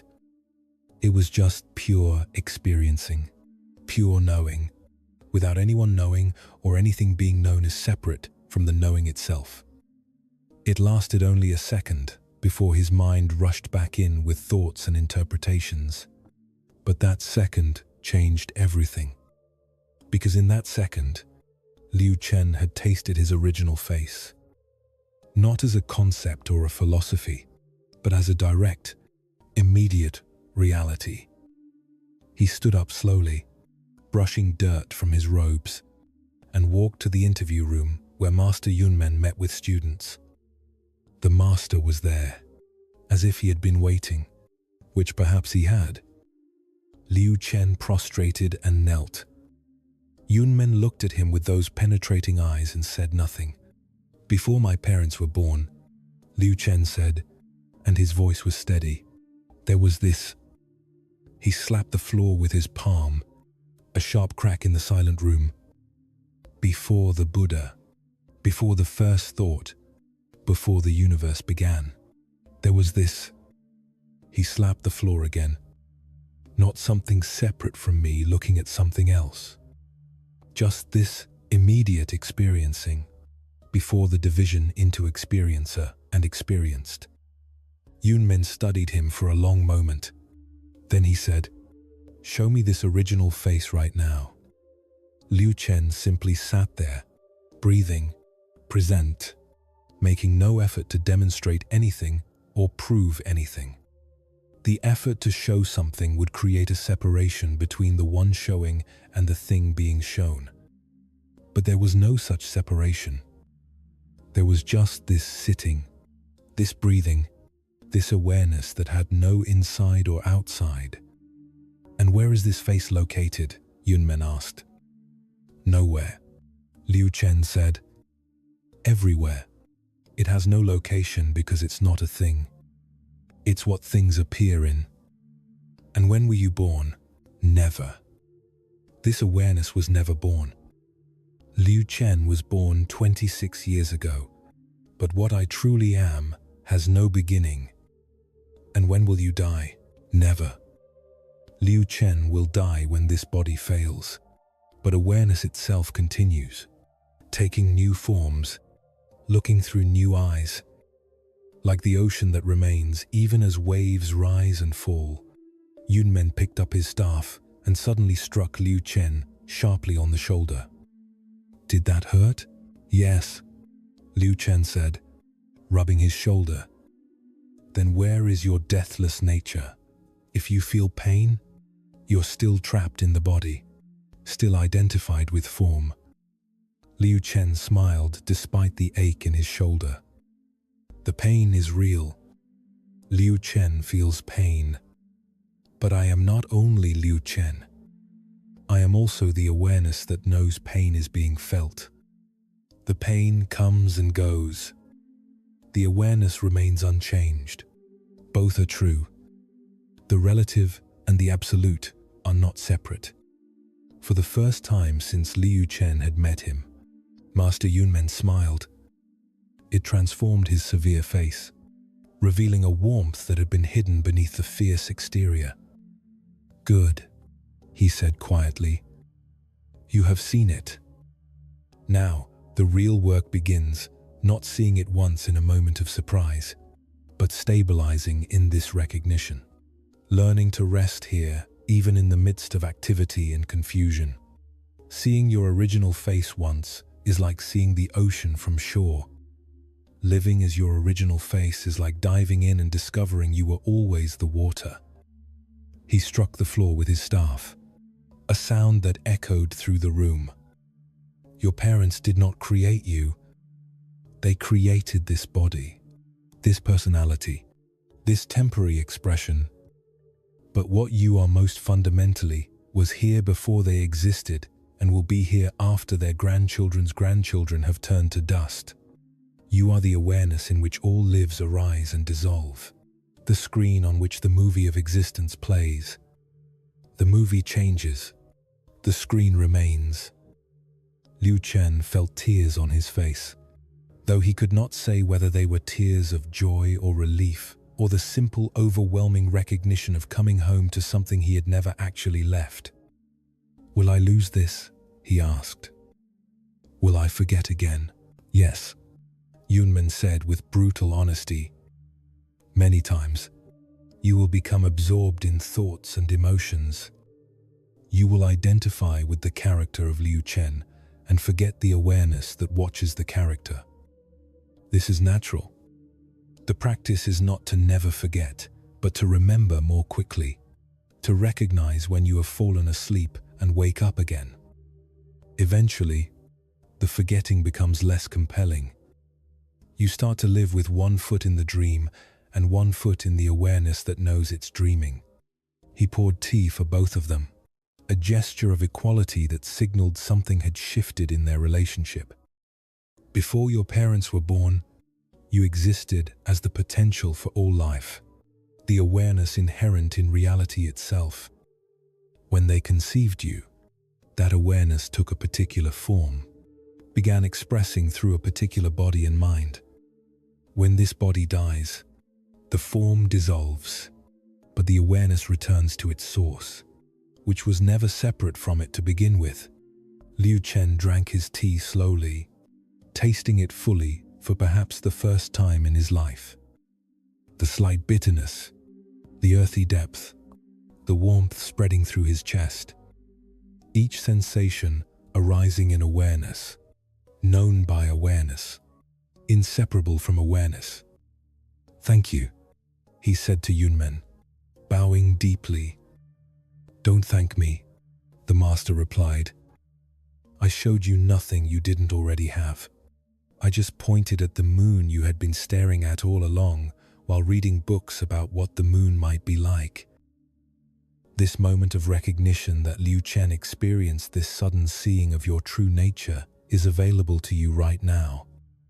Not as something to achieve in the future, not as a reward for years of practice, but as a direct, immediate reality that exists prior to all effort and all seeking.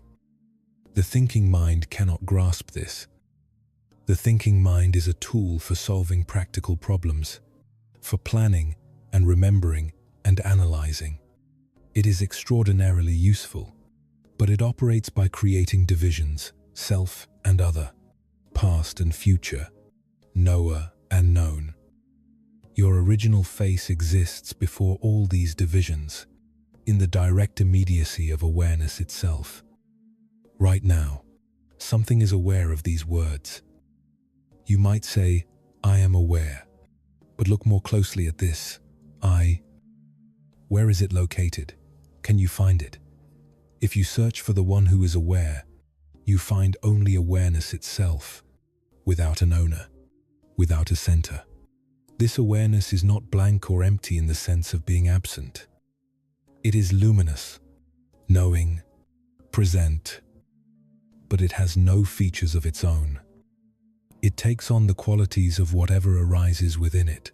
Thoughts make it seem thoughtful. Emotions make it seem emotional. Peace makes it seem peaceful, but in itself, it is like clear space, untouched by whatever moves through it. Before you were conceived, this awareness existed. Not your personal awareness with your particular memories and preferences, but awareness itself, the fundamental knowing quality that is the ground of all experience. Your parents were aware. Their parents were aware. Every human who ever lived was aware. Every animal perceives and knows in its own way. Every living thing responds to its environment, which is a form of knowing. And even before life emerged, there was something. The universe itself seems to have an intrinsic capacity for awareness. Otherwise, how could awareness ever arise from it? The potential for consciousness was there in the first particles, the first atoms, The first molecules. It was there in the dust clouds that would become stars, in the stars that would forge heavy elements, in the planets where chemistry would become biology and biology would become consciousness. You are not separate from this vast unfolding.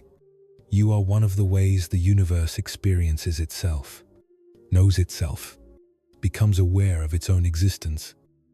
Your original face is the face of reality itself, looking out through your particular eyes for this brief, precious moment.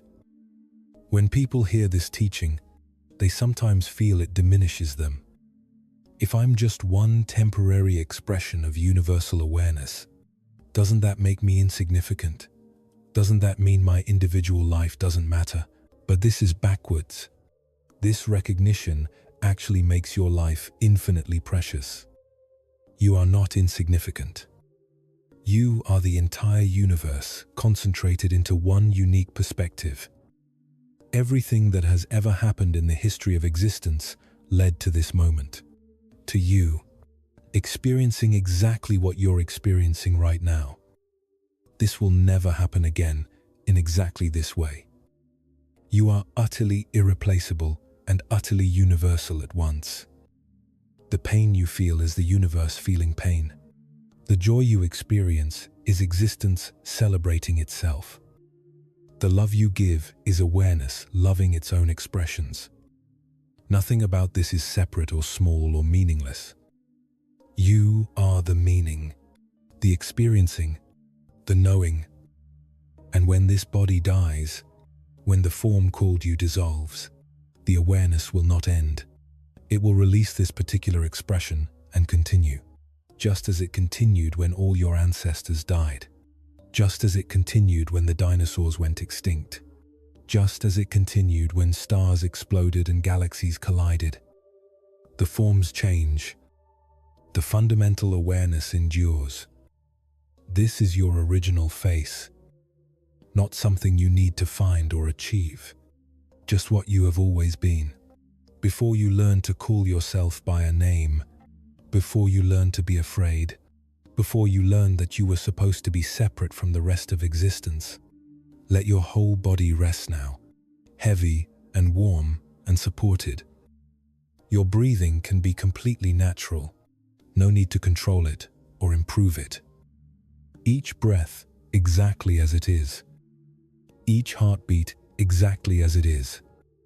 Your true nature has no preferences about how this moment should be. It simply allows everything to be exactly as it is. Notice the thoughts that arise. See how they appear in awareness, like clouds appearing in sky. The awareness that notices thoughts is not itself a thought. It is what thoughts arise within. Spacious, is silent, unchanging even as everything changes within it. Your face is relaxing towards sleep now. Let the muscles around your eyes soften completely. Let your jaw hang loose. Your tongue can rest gently in your mouth. Nothing to speak, nothing to explain, nothing to understand. You are not trying to maintain awareness.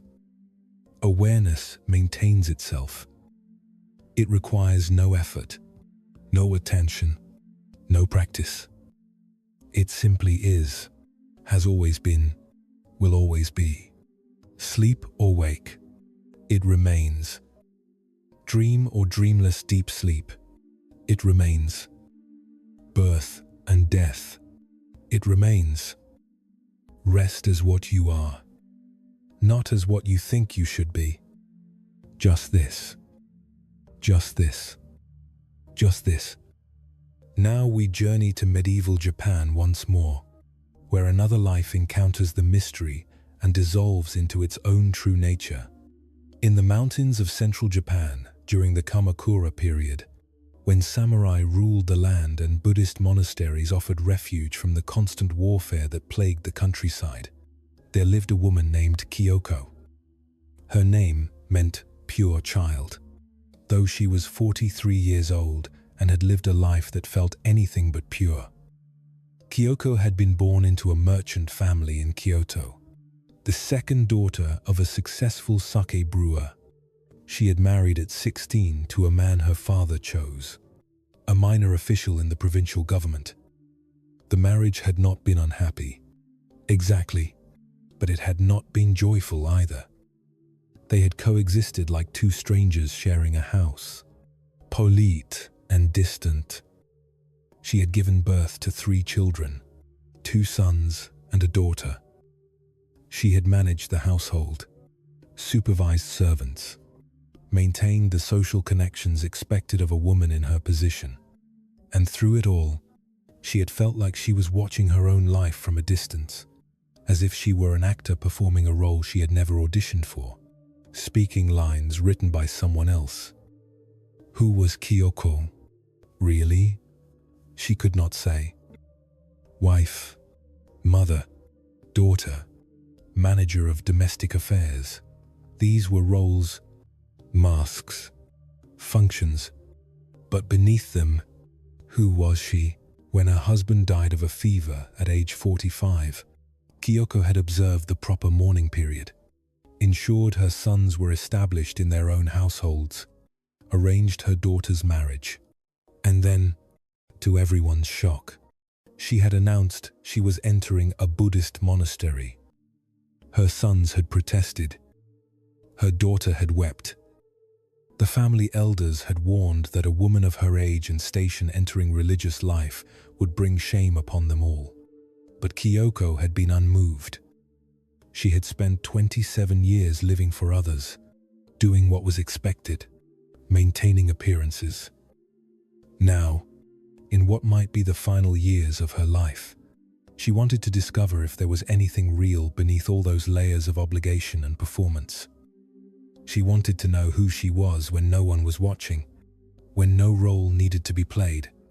The monastery she chose was unusual, a small temple in the mountains that accepted both monks and nuns, run by an elderly abbot named Dogen, who had studied in China and brought back teachings about just sitting meditation, about the practice realization of Buddha nature.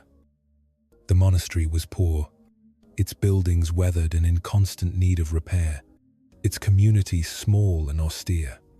But Dogen's reputation for genuine awakening had spread, and Kyoko trusted that here, if anywhere, she might find what she was seeking. When she arrived at the monastery gates with her single bag of belongings, her head freshly shaved by a sympathetic nun in Kyoto, Dogen himself came to greet her. He was in his 70s then, his body bent with age, but his eyes startlingly clear and present. "Why have you come?" he asked.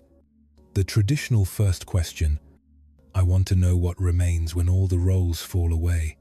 Kyoko said, "I have been wife, mother, daughter, manager. Now I am none of these things. I want to know what I am beneath all the names." Dogen nodded slowly. "Good. Honest seeking. But understand this, you will not find another, better identity to replace the old ones. You will not discover true Kyoko hiding beneath false Kyoko. You will discover that there has never been a Kyoko at all, only this moment-by-moment arising of experience, without an experiencer." Kyoko felt a shiver run through her. The words terrified and exhilarated her in equal measure. If there is no Kyoko, then who is seeking? Who wants to know? "That," Dogen said with the faintest smile, "is an excellent question. Perhaps the best question. Come, sit with us. Let that question devour you." The monastery's practice was simple and unrelenting. Sitting meditation from 3 in the morning until 9 at night, with breaks only for meals, work periods, and the abbot's occasional talks. No koans to wrestle with, no visualizations to practice, no mantras to recite. Just sitting, breath by breath, moment by moment, watching the endless parade of thoughts and sensations arise and dissolve. At first, Kyoko found the practice almost unbearable. Her body, unused to sitting still for hours, screamed in protest. Her knees felt like they were being crushed. Her back cramped. Her hips burned. And her mind, freed from the constant busyness of managing a household, revealed itself to be a chaos of thoughts, memories, regret, fantasies, and fears. She thought about her children, wondering if she had been a good mother or a failure. She thought about her dead husband, feeling alternating waves of guilt for not loving him more and resentment for the years of emotional distance. She thought about her own mother, dead for 15 years, and all the conversations they had never had. She replayed scenes from her life, editing them, improving them, trying to make herself the hero instead of the confused, uncertain woman she had actually been. Days passed. Weeks. The physical pain gradually lessened as her body adapted to the posture, but the mental turmoil seemed to intensify.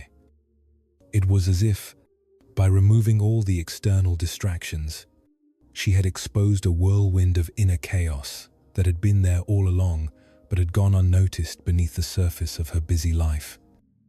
One evening, after a particularly difficult day of sitting during which she had felt nothing but restlessness and self-judgment, Kyoko requested an interview with Dogen. She prostrated before him in his small room and waited for permission to speak. "Teacher," she said when he nodded, "I am failing at this practice. My mind is more disturbed now than when I arrived. I sit for hours, and all I find is confusion, regret, endless thinking. I thought meditation would bring peace, but I feel more turbulent than ever. Perhaps I am not suited for this path. Perhaps I should return to my old life." Dogen looked at her with those penetrating eyes. "Tell me, when you are watching these thoughts, these regrets and judgments, who is doing the watching?" Kyoko opened her mouth to say, "I am," but stopped. Because when she looked closely, she could not find this I that was supposedly doing the watching.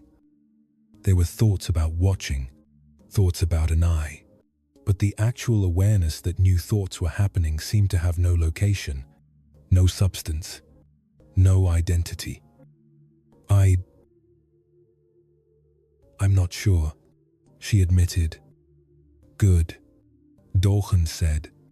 "Not being sure is more honest than the false certainty most people carry.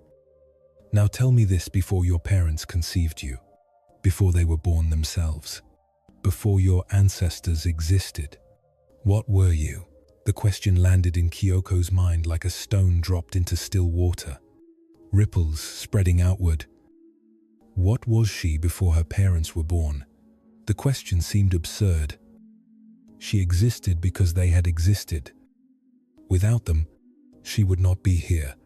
But Dogen was waiting, patient as stone, and something in his stillness suggested that this impossible question had a real answer, an answer that could only be found by going beyond logic and concept into direct experience.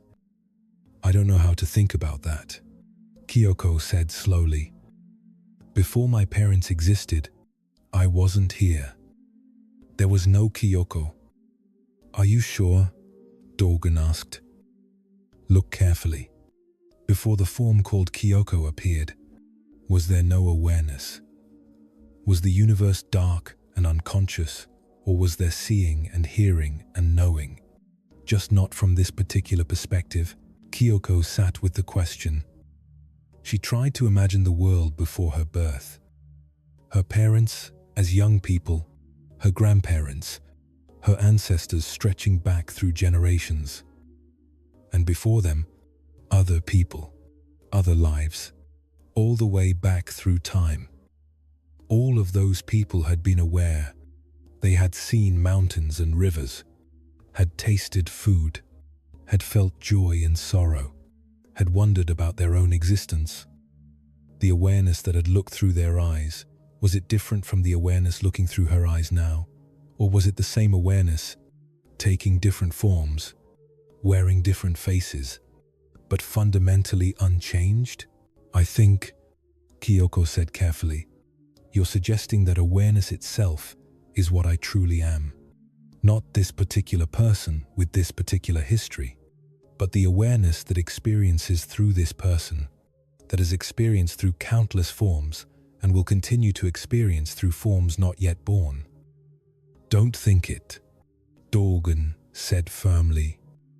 Feel it, right now, in this moment. What is aware of your sitting here? What knows that thinking is happening? What witnesses the breath coming and going? Kyoko turned her attention inward, past the thoughts, past the sensations, to the witnessing presence itself. And there it was, so obvious she had been missing it all along. An awareness that had no qualities of its own, that took on the color of whatever arose within it, but remained itself colorless, formless, unchanging. This awareness didn't feel like Kyoko. It didn't feel personal at all. It was more like space, like the empty clarity in which everything appeared and disappeared. Thoughts arose in it like clouds in sky. Emotions moved through it like weather. The body's sensations registered in it like reflections in a mirror. But the awareness itself was untouched, unaffected, always present, regardless of what was being known. Kyoko struggled for words. It's like I've been identifying with the contents of awareness, the thoughts, the memories, the body, the personality, and missing the awareness itself. Like mistaking the furniture in a room for the room itself.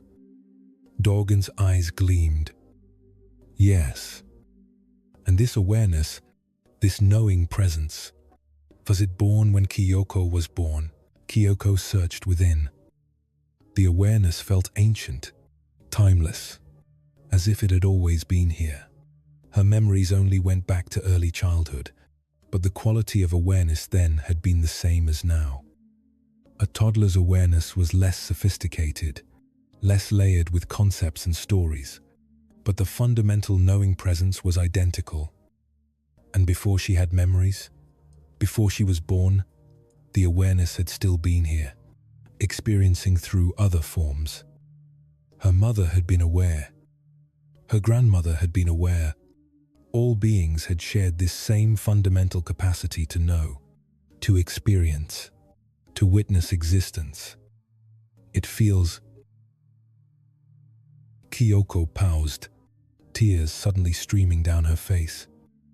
It feels like I've never actually been born. Like what I truly am has always been here, will always be here. Only the forms change. Only the stories change.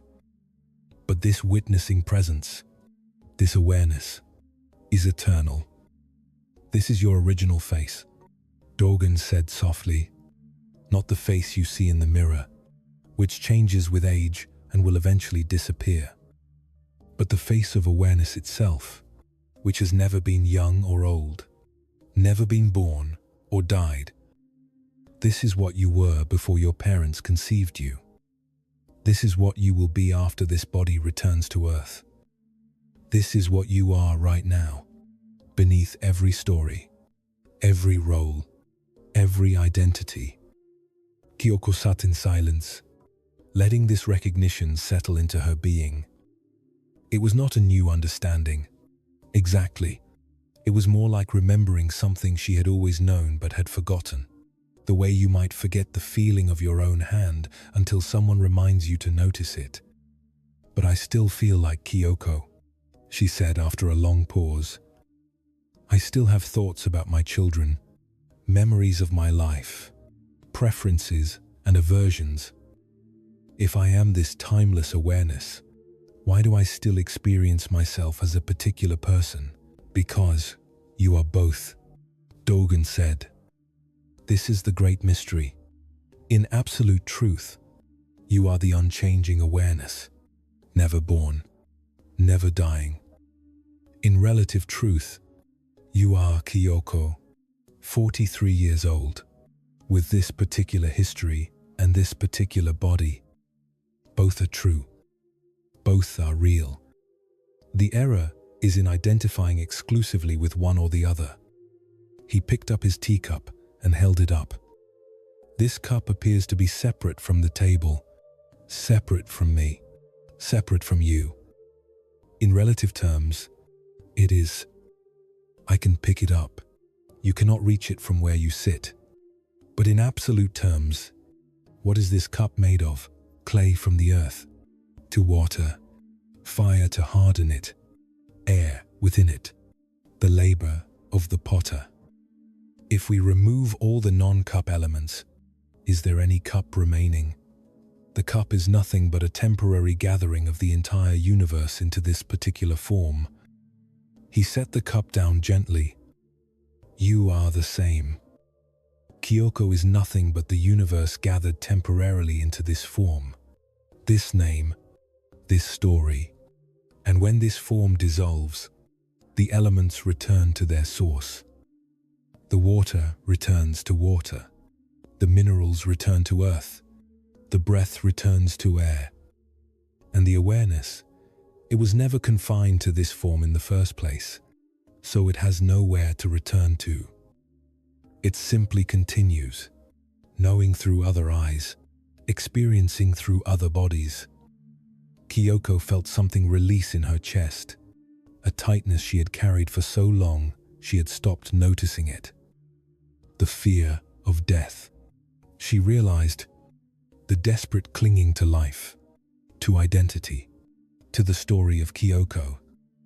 If she was not fundamentally Kyoko but rather awareness temporarily playing the role of Kyoko, then what was there to lose? The role would end, but the player would continue. How do I live with this recognition? She asked. Do I abandon my concern for my children? Do I stop caring about the world because it's all impermanent and empty anyway? No. Dorgan said firmly, this is a common misunderstanding. Recognizing your true nature does not make you indifferent. It makes you more fully human, not less. You still love your children, but without the desperate clinging that comes from believing you are a separate self that could lose them.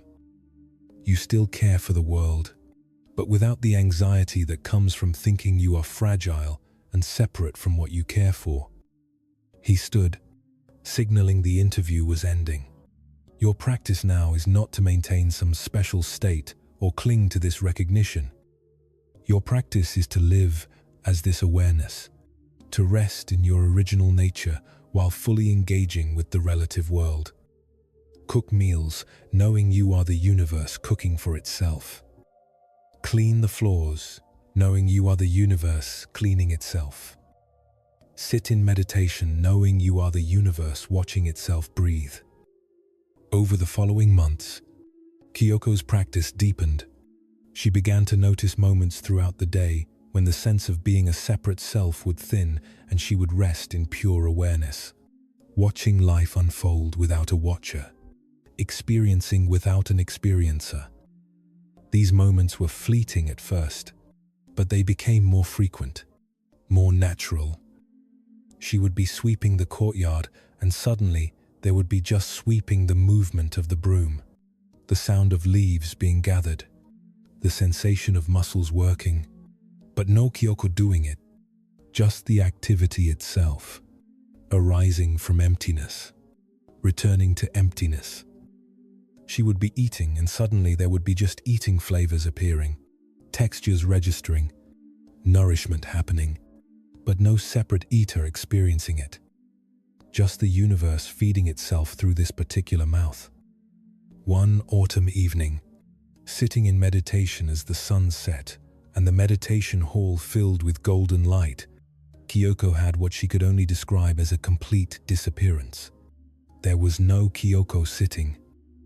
There was no monastery, no meditation hall, no other practitioners. There was just this pure experiencing, pure knowing, without subject or object, without inside or outside. Just the golden light, the sound of crickets beginning their evening song, the breath moving through space, all arising simultaneously in vast, empty awareness. The experience lasted only moments before the familiar sense of self reassembled. But in those moments, Kyoko understood what Dogen had been pointing to. She was not in the world. She was the world knowing itself from one particular angle. She was not watching life happen. She was life happening, aware of its own happening. When she later told Dogen about this experience, he simply nodded. "Your original face," he said. "The face you wore before your mother and father were conceived. The face you will wear after this body dissolves. The face you are wearing right now, beneath every changing expression." "How do I keep it?" Kyoko asked. "You don't," Dogen said. "It keeps you. It has always been keeping you. You are not maintaining awareness. Awareness is maintaining this entire display, including the character called Kyoko. Your job is not to grasp it, but to relax into it, to stop pretending to be separate from what you have always been." Kyoko lived at the monastery for another 20 years, eventually becoming a teacher herself, guiding other women who arrived seeking what she had sought. She never stopped being amazed by the simplicity of it, that what everyone was seeking was not hidden, not distant, not requiring years of struggle to achieve. It was simply the awareness that was already present, already witnessing, already complete. Before her parents were born, she had been this. After she died, she would be this. And in every moment in between, she was this. Even when she forgot, even when she became absorbed in the story of Kyoko and believed herself to be separate and small and temporary. The truth was always simpler than the seeking, always closer than breath, always already here. When you hear these teachings about your original face, your thinking mind wants to make them complicated. It wants to figure out exactly how awareness persists after death, wants to understand the mechanism, wants to reconcile it with scientific knowledge about brains and consciousness. But this is not a teaching to understand. It is a recognition to have, again and again, until it becomes more familiar than the illusion of separation. Notice right now what is aware of these words. Don't think about it. Feel into it directly. There is an awareness present that knows reading is happening. This awareness has no location. It's not in your head or in your heart. It seems to be everywhere and nowhere at once.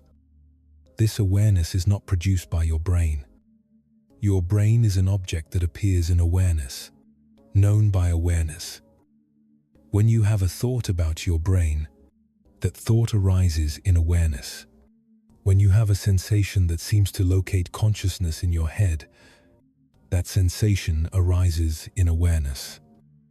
But awareness itself is prior to all objects, including the object called brain. Before you were born, brains existed.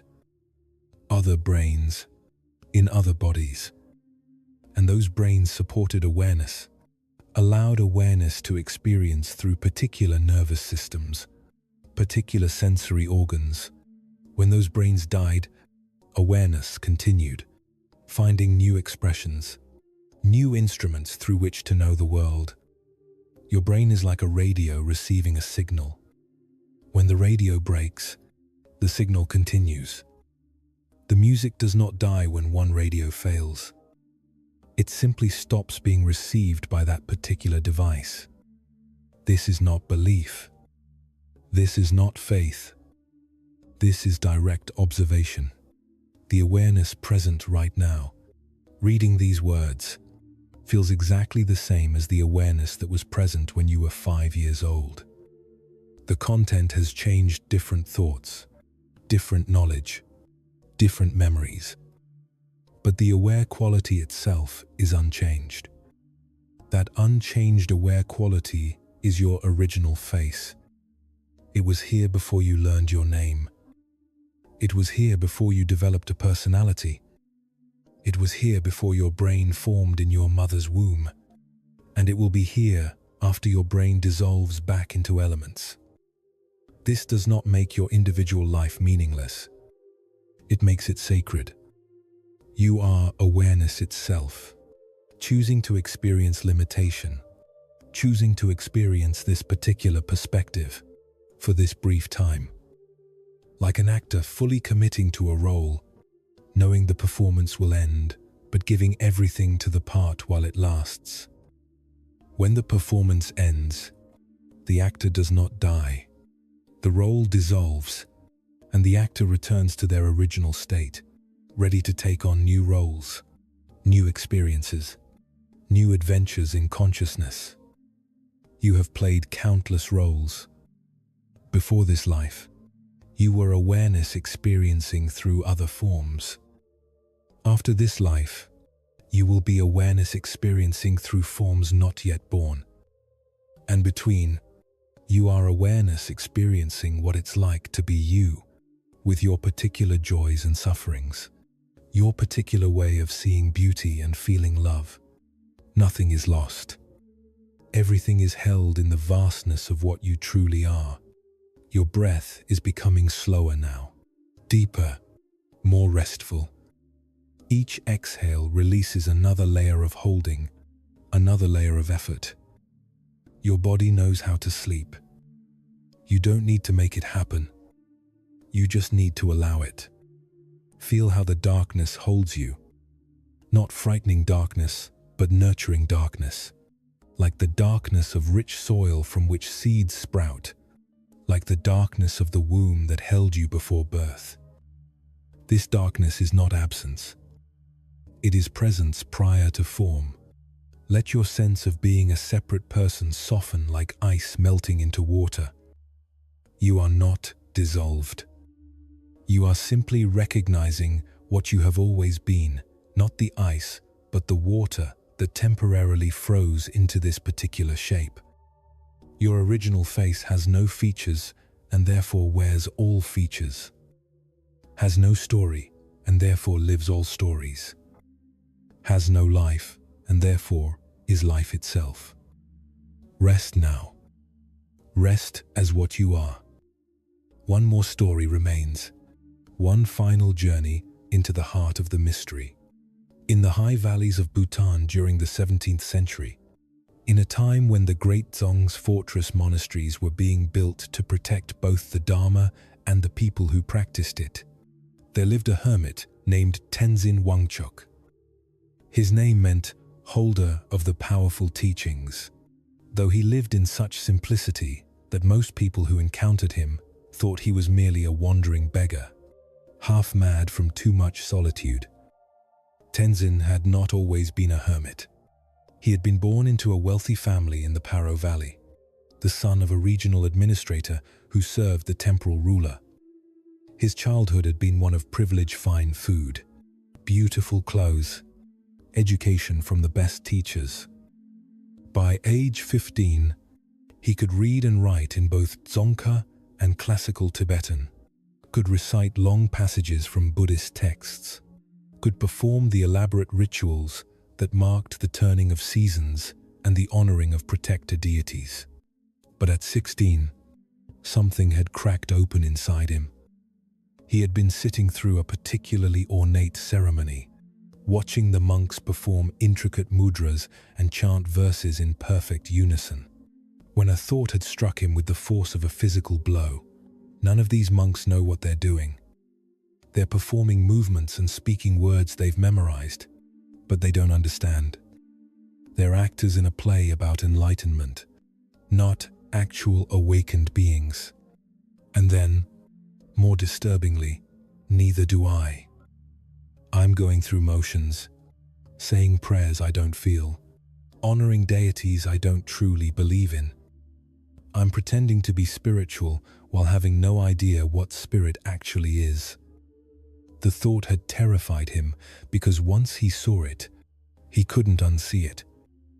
The elaborate religious life of his community, which he had taken for granted as meaningful and genuine, suddenly looked like an empty shell, beautiful but hollow. People were performing Buddhism without embodying it, studying awakening without actually waking up. He had tried to dismiss these thoughts as teenage rebelliousness, but they had only grown stronger. He began questioning everything: the purpose of rituals, the meaning of prayers, the nature of the deities they invoked. His teachers gave him traditional answers, but the answers felt rehearsed, secondhand, like someone describing the taste of honey who had never actually tasted it themselves. When he was 19, after years of growing disillusionment, Tenzin had walked away from his privileged life. He had taken nothing but a single robe and a bowl, and he had headed into the mountains, seeking someone who actually knew what they were talking about, someone who had tasted the truth rather than just reading recipes for it. He found that teacher in the most unlikely place, a tiny cave high above the tree line, where an old yogini named Yeshe Drolma had been living alone for more than 30 years. She was in her 70s when Tenzin found her, weathered as the rocks around her cave, but with eyes that blazed with an intelligence and presence that stopped him in his tracks. He had prostrated before her cave entrance and called out, "Teacher, I seek the Dharma. Will you accept me as a student?" There had been a long silence. Then Yeshe Drolma had emerged from her cave, looked at him with those fierce eyes, and said, "What makes you think I have anything to teach? What makes you think there's anything to learn? Go away. You're disturbing my peace." Tenzin had been taken aback. "But I've heard you're a realized master, that you've attained." "Attained what?" Yeshe Drolma had interrupted. "Let me tell you what I've attained. I've attained the certainty that there's nothing to attain. I've realized that the one seeking realization is the only obstacle to what's already present. I've discovered that every teaching, every practice, every claim of enlightenment is just more elaboration on a truth that's simpler than silence. Now go away." But Tenzin had not gone away. He had built himself a small shelter of stones and branches, about 100 paces from her cave, and he had simply stayed there, meditating, gathering wood, melting snow for water, eating the small amount of tsampa he had brought with him. When that ran out, he gathered roots and ate them raw, his body growing thin, but his resolve remaining strong. After 2 weeks, Yeshe Drolma had emerged from her cave and walked over to his shelter. "You're still here," she observed. "Yes," Tenzin said. "Why?" "Because everyone else speaks from books and tradition. You speak from something real. I want that reality more than I want comfort, more than I want approval, more than I want to continue the life I was born into." Yeshe Drolma had studied him for a long moment. Then she said, "Fine, you can stay. But understand this, I will not teach you anything. I will not give you practices or initiations or profound instructions. I will simply live my life, and you can watch, and either you'll see what needs to be seen or you won't. Most people need their hand held. Most people need to be led step by step through elaborate systems. But you seem desperate enough to possibly see the obvious." That had been the beginning of Tenzin's apprenticeship. For 5 years, he lived near Yeshe Drolma's cave, watching her, occasionally speaking with her, mostly sitting in meditation or working to survive in the harsh mountain environment. She never gave formal teachings. She never explained anything. She simply lived with a naturalness and ease that seemed to demonstrate the very freedom Tenzin was seeking. The turning point came during his 5th winter there. The snows had come early and heavy, trapping them both in their shelters for weeks at a time. Tenzin was running low on food, his body weak from months of sparse eating. One morning, as he sat shivering in his stone shelter, he felt something close to despair. What was he doing here? 5 years of his life spent sitting in a cave, watching an old woman who refused to teach him anything, getting no closer to understanding anything at all. He had given up everything for this. His family, his comfort, his future. And for what? He was 24 years old. He had learned nothing, understood nothing, attained nothing. He was just a fool freezing to death in the mountains while pretending to be spiritual. In that moment of complete hopelessness, something extraordinary happened. The part of him that was judging his situation, declaring it a failure, wanting it to be different, that part suddenly became visible as just another thought, just another movement of mind. And beneath that thought, beneath all thoughts, was something vast and quiet and utterly at peace with everything exactly as it was. Tenzin felt his attention shift, the way you might shift your eyes from looking at a reflection in a window to looking through the window at what lies beyond. And what lay beyond was not some mystical vision or profound insight. It was simply this moment, exactly as it was.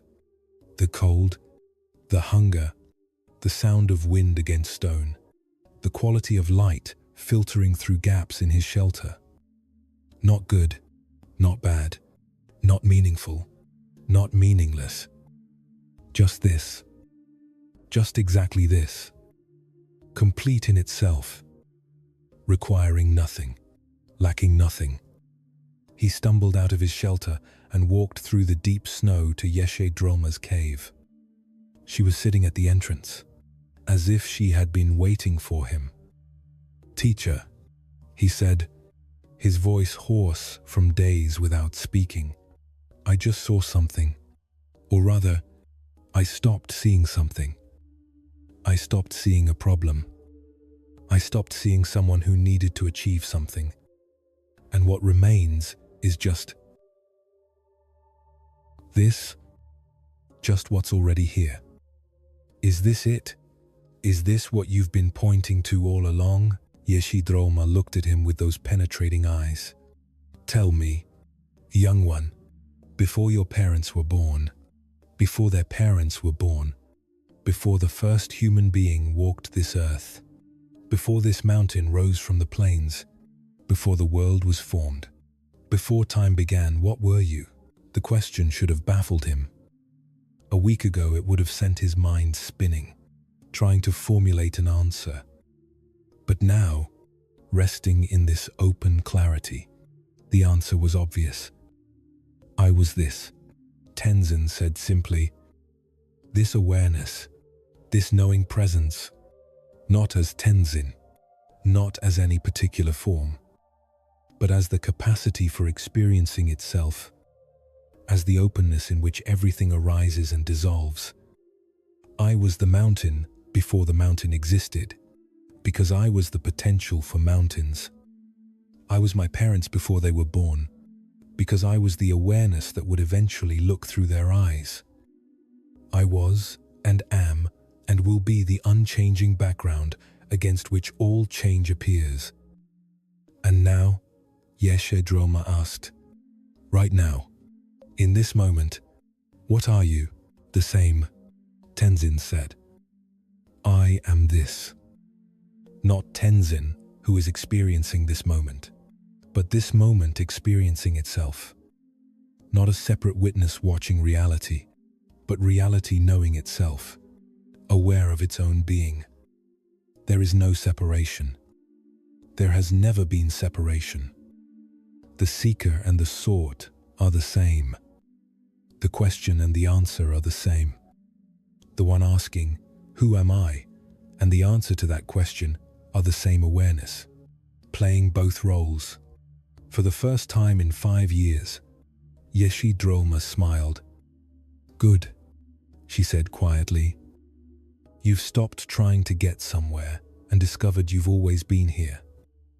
You've stopped trying to become someone special and recognized what you've always been. This is your original face, not the face you show the world, not the face you see in still water, but the face of awareness itself, which has no features and therefore can wear all features." She gestured for him to sit beside her. "Now the real teaching begins. Not the teaching of accumulation, where you gather more knowledge and techniques and attainments, but the teaching of subtraction, where you keep releasing and simplifying until nothing remains but this natural presence, this effortless being."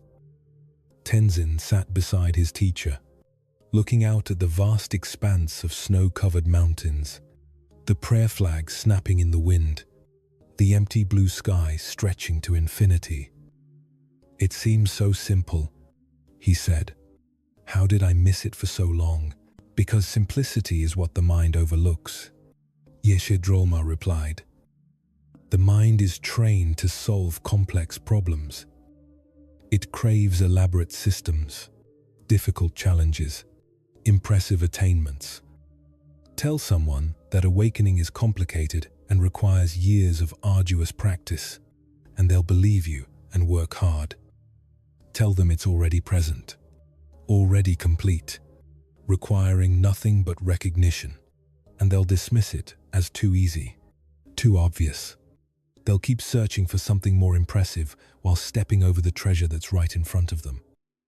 But if it's so simple to present, why doesn't everyone see it?" Tenzin asked.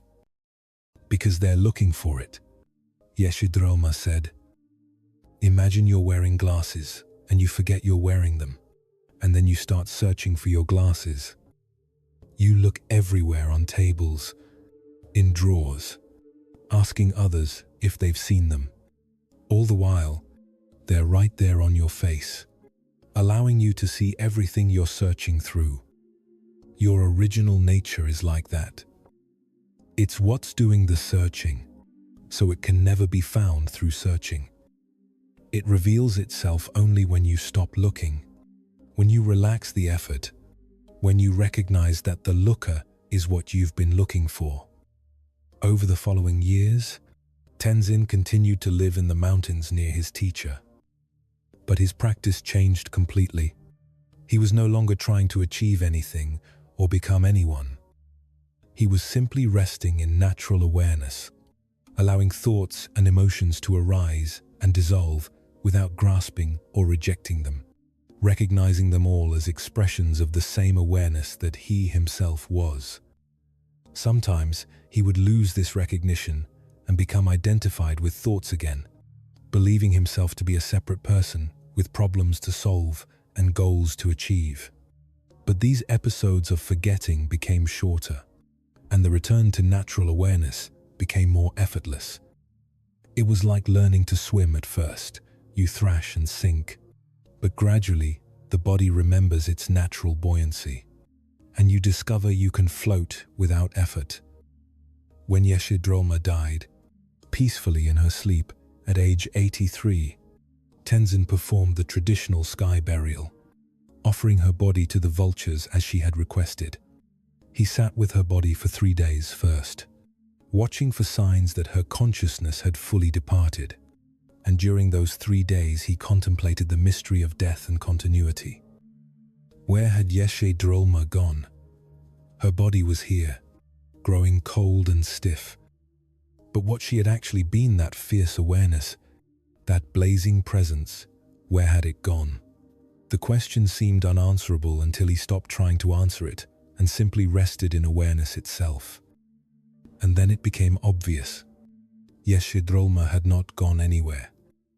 What she truly was, awareness itself, was still here, still present.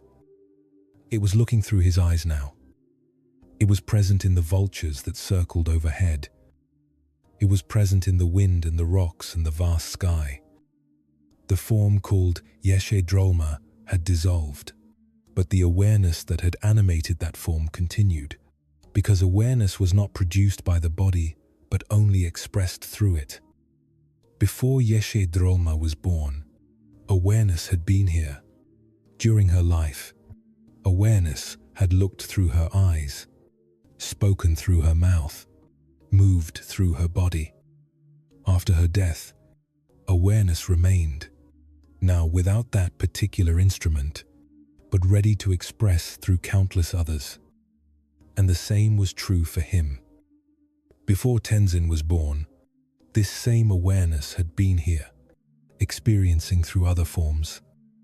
When Tenzin died, it would continue, experiencing through forms not yet conceived. The individual came and went, but the awareness endured, like the ocean that remains even as waves constantly rise and fall. This recognition brought a peace so profound that Tenzin wept, not from sadness, but from the sheer relief of understanding that nothing real was ever lost, that death was simply a changing of forms, that what he truly was had never been born and would never die. He remained in his mountain retreat for another 40 years, occasionally receiving visitors who had heard rumors of the hermit who had studied with the legendary Yeshe Drolma. When they came seeking teachings, he would often say nothing, or he would ask them the same question his teacher had asked him: "Show me your face before your parents were born." Some visitors would become frustrated and leave. Others would puzzle over the question and eventually give up. But a few would sit with the question until it dissolved them, until the one asking and the one being asked about merged into a single recognition. And then their faces would transform with the same peace Tenzin had found all those years ago. One young monk, after sitting with the question for 3 days, suddenly laughed and said, "There's no face, or rather, every face is the same face. Before my parents were born, I was my great-grandmother's awareness, my great-grandfather's seeing, the bird's flight, the mountain's standing. I was the universe knowing itself through countless forms. I still am. I have never been anything else." Tenzin had simply nodded and smiled. "Yes. And now that you know this, how will you live?" The young monk had thought for a moment, then said, "The same as before, I suppose. Eating when hungry, sleeping when tired, helping where help is needed, but without the desperate clinging, without the anxiety that comes from thinking, I'm a separate fragment that could be destroyed. I'll live as the ocean lives, expressing through this particular wave for a time, then releasing it back into the vastness when the wave dissolves." "Good," Tenzin had said. "That's all awakening is. Not becoming someone special, but recognizing you were never as small as you thought.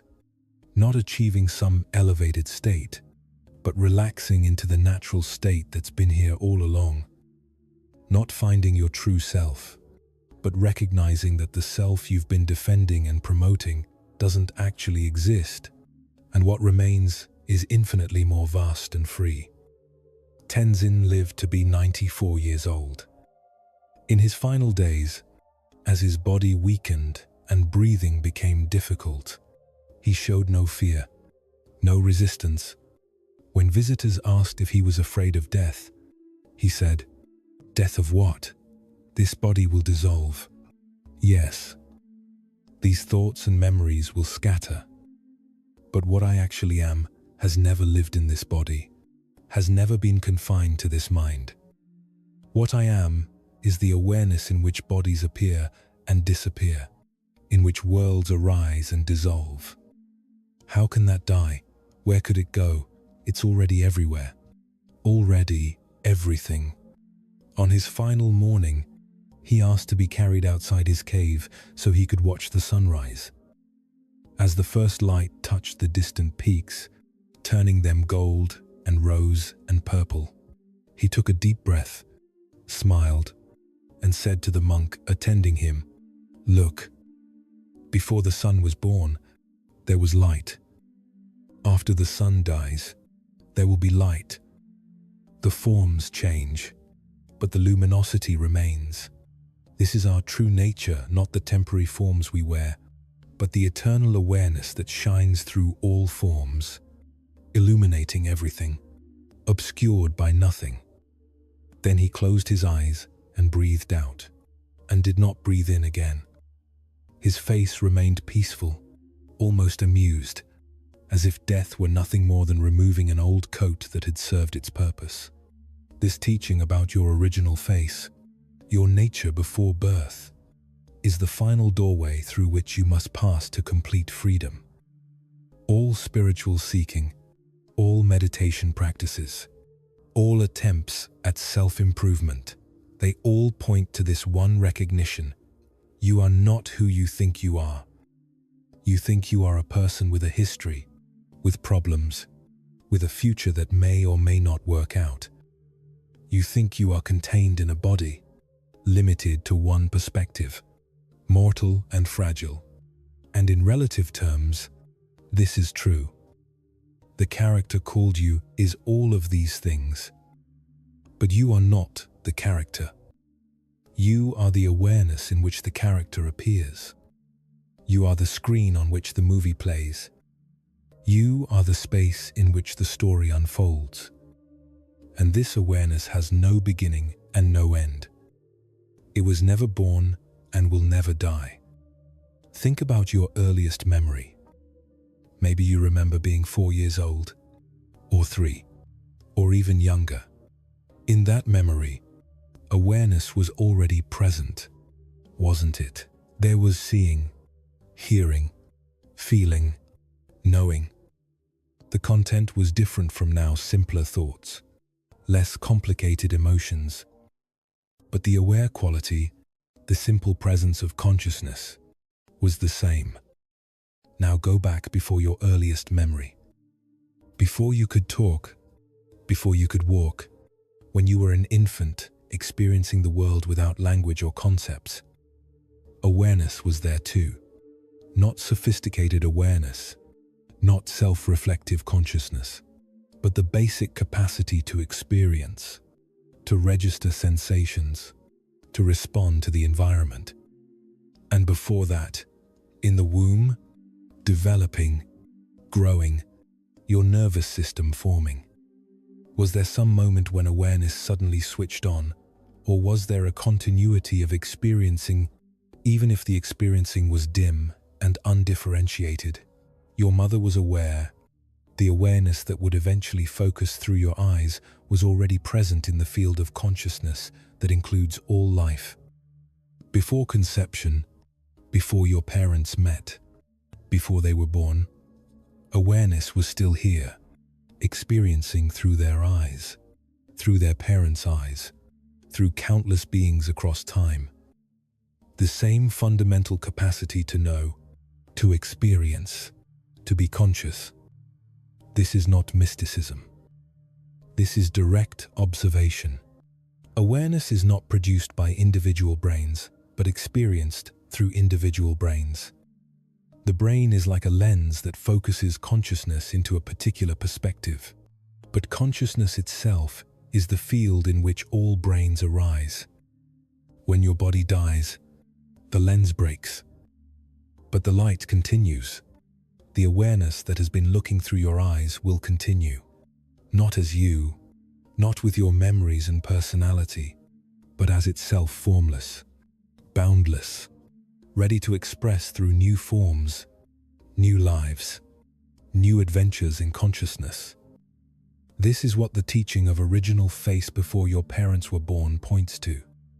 Not some mystical entity that transmigrates from body to body, but the recognition that individual consciousness is like a wave on an ocean. The wave rises and falls, but the ocean continues. You are not the wave. You are the ocean, temporarily expressing as this particular wave. When you know this, death loses its sting. What is there to lose? The form dissolves, but what you actually are is formless. The story ends, but you are not the story. You are the awareness in which all stories arise and dissolve, the unchanging background against which all change appears. Live from this recognition, and everything becomes lighter. You still care for your body, but without the desperate clinging that comes from thinking it's all you are. You still love others, but without the possessiveness that comes from believing you're separate from them.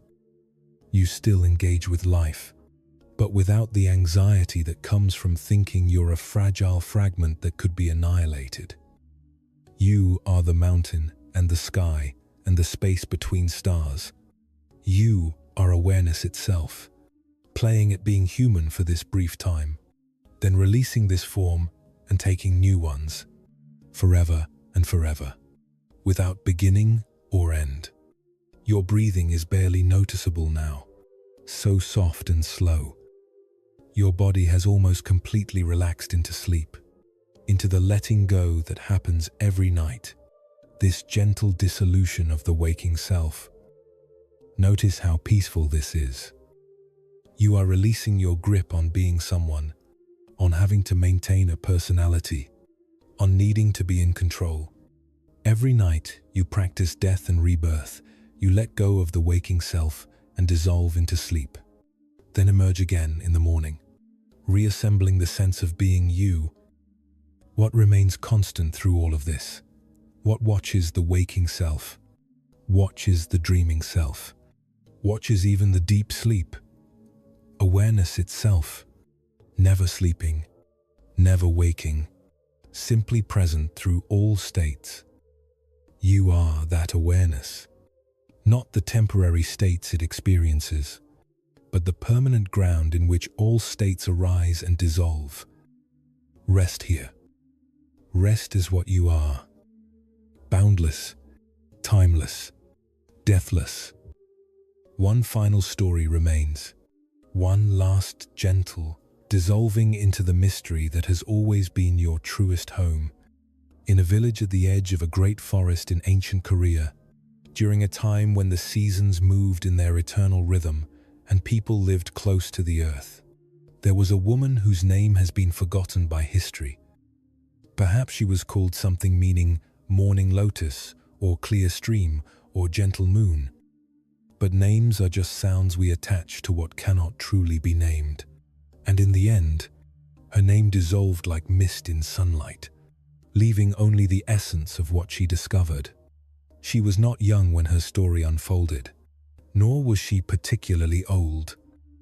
Somewhere in that middle territory of life, where the body has begun its slow return to earth, but the heart still remembers what it felt like to be new. She lived alone in a small house at the forest's edge, tended a garden that gave her vegetables and herbs, kept 3 chickens for eggs, drew water from a well that her grandfather had dug decades before she was born.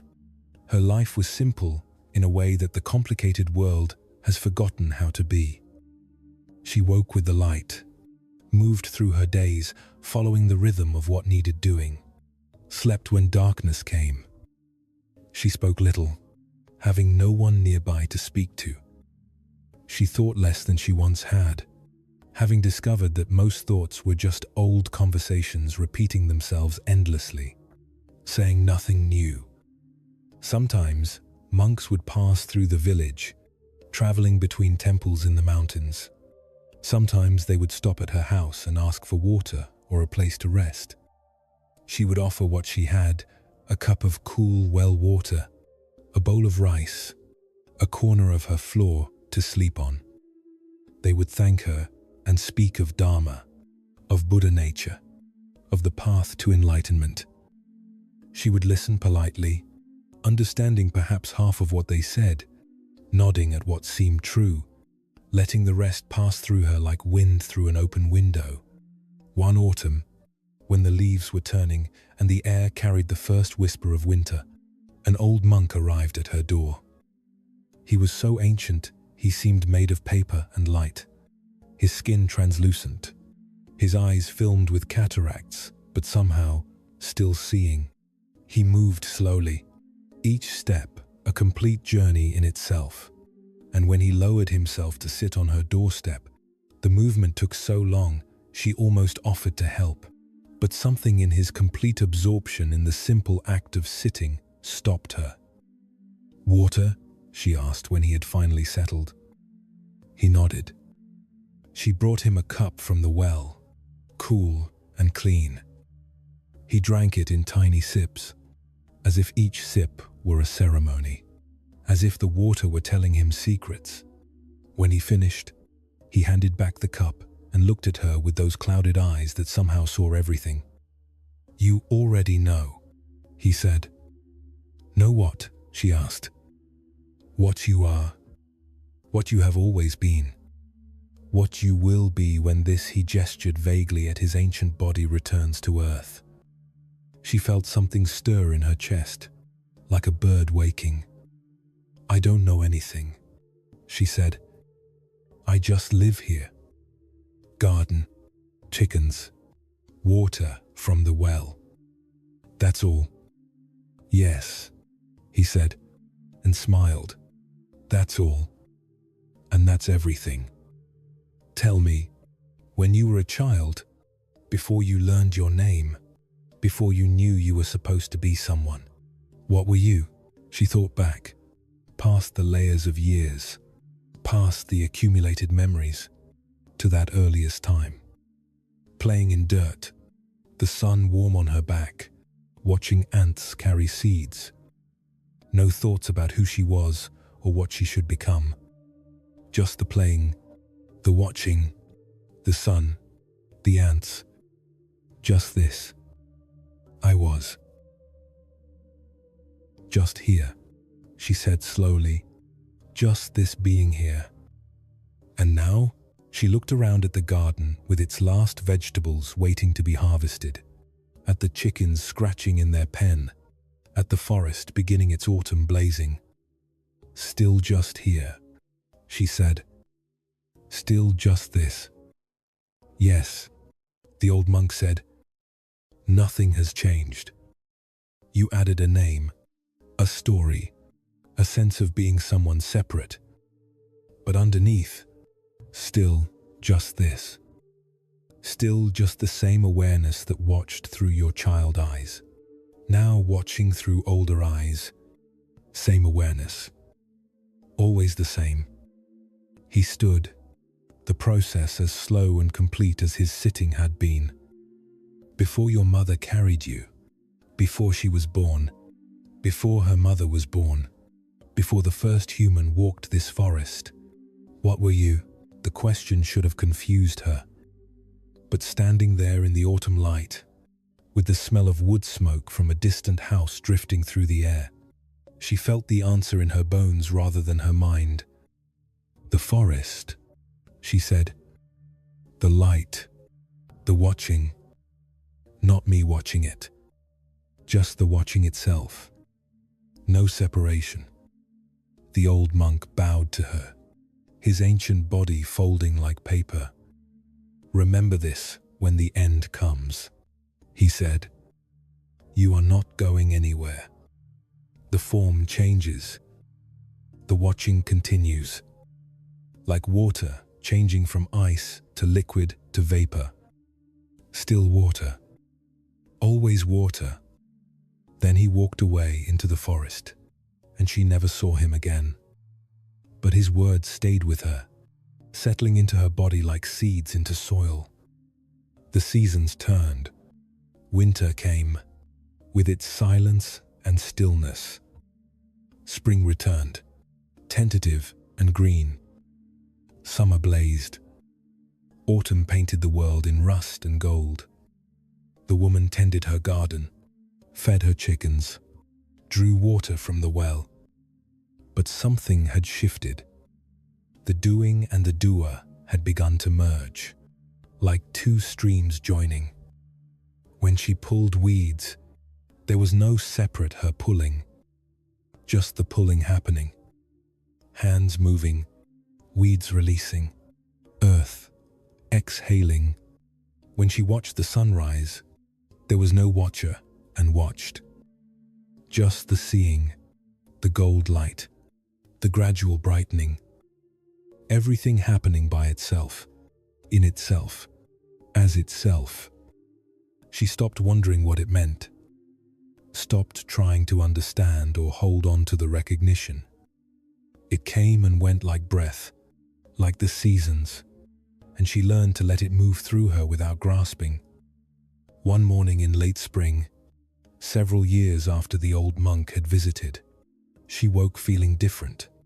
Not sick, exactly, just lighter, as if the threads connecting her to the world had begun to loosen. She knew, the way animals know when to find a quiet place, that her time was coming. She was not afraid. Fear would have required believing she was something that could be lost. Instead, she felt curious. What would this be like? This final dissolving? She spent the day slowly, doing what needed doing. She fed the chickens and opened their pen so they could wander where they wished. She harvested the early vegetables from her garden and left them in baskets on her doorstep for whoever might find them. She drew one last cup of water from the well and sat on the doorstep drinking it, tasting the earth and stone from which it came, thanking the darkness deep below for its gift. As the sun began to set, painting the sky in shades of rose and purple, she lay down on her sleeping mat. Her body felt heavy and light at once, as if it were already half dissolved, already becoming air and earth and water.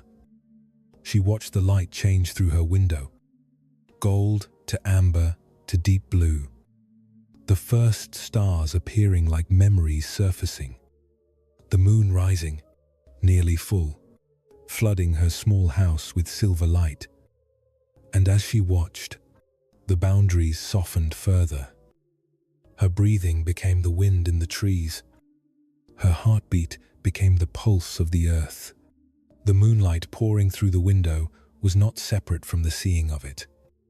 The seeing was not separate from what was being seen. Everything merged into a single seamless experiencing, without experiencer, without experience, just the happening itself. Who was dying? She could not find anyone. There were sensations, the body cooling, the breath becoming shallow, the heart slowing its ancient rhythm. But these were just happenings in awareness, like clouds changing shape in the sky. The sky was not disturbed by the clouds. The awareness was not disturbed by the body's dissolution. Before she was born, this awareness had been here. She could feel it now, stretching back through time. Her mother's awareness, her grandmother's, her ancestors going back beyond memory. Not separate awarenesses, but the same awareness wearing different faces, looking through different eyes, experiencing the world from countless perspectives. And after this body returned to earth, after these memories scattered like seeds in wind, after the story of her ended, the awareness would continue. It would look through other eyes not yet opened. It would experience through other bodies not yet born. It would keep exploring what it was like to be alive, in form after form, world after world, without beginning, without end. The breathing was very slow now, so slow, the gaps between breaths growing longer, becoming spaces of pure stillness. In those spaces, there was no one breathing, just the universe resting in itself, holding its breath before the next wave of becoming. She felt herself expanding, not moving outward, but recognizing that she had always been much larger than this small body. She was the moonlight filling the room.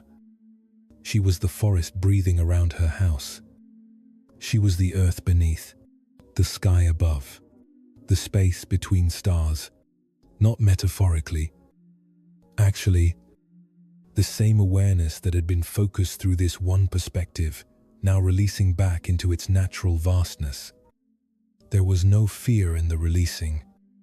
Fear would have required clinging to something, but there was nothing to cling to, had never been anything solid to grasp. Everything was already in motion, already dissolving and reforming, always had been. Even in the moments that had seemed most solid and permanent, everything had been flowing, changing, returning to source and arising anew. She was that flowing, that changing, that endless returning and arising. Not a thing flowing, but the flowing itself. Not a self being aware, but awareness appearing as all selves, all forms, all experiences. The room was very bright now, though whether from moonlight or some other radiance she could not say. The boundaries between inside and outside had completely dissolved. There was no longer a body lying on a mat, separate from a room, separate from a world. Just this vast, luminous experiencing, without center, without edge. A breath came, slow and soft, and did not go out. The body lay still, empty now, just a collection of elements that had briefly held a particular shape and were ready to scatter into new arrangements. The chickens outside made their soft night sounds. The moon continued its arc across the sky. The forest breathed. The seasons turned. Nothing had changed. Everything had always been this. In the morning, a villager found her. The door had been left open, as if an invitation. The chickens were wandering freely. The vegetables sat in their baskets. The body on the mat was cool, but seemed almost to be smiling. The face relaxed in a way that suggested she had seen something wonderful just before the end. They buried her at the forest's edge, near the well her grandfather had dug. Within a year, the forest had reclaimed the spot, wildflowers blooming where she rested, her body feeding the soil, becoming the trees, becoming the flowers, becoming the countless small lives that lived in the loam. Her name was forgotten. Her story faded. But what she had discovered, that truth beyond all names and stories, remained, because it had always been there, before her, beyond her, the ground in which all lives arise and return. Feel yourself dissolving now, softly, naturally, the way you dissolve every night into sleep. The person you think you are, with all their concerns and plans and histories, let that story rest. It has served you well. It has allowed you to navigate the world. But underneath it, you are something so much vaster. Your breath is barely moving now. So soft, so slow. Let it breathe itself. Your heart knows its rhythm. Your body knows how to release. You don't need to help. You don't need to understand. Just allow. Feel how the boundaries between you and the darkness are dissolving. Not frightening, not empty. The darkness is full of potential, full of rest, full of the vast awareness that holds everything. You are not separate from it. You have never been separate from anything. Before you were born, you were the earth and sky. After you sleep tonight, you will wake again. But what you truly are never sleeps, never wakes. It simply continues, eternal, unchanging, witnessing the play of forms without being touched by their coming and going. Your original face has no features. It is the face of the moon reflected in still water, the face of wind moving through trees, the face of awareness itself, prior to any particular form, beyond any particular life. You are so much older than your years. You have been here since before time began.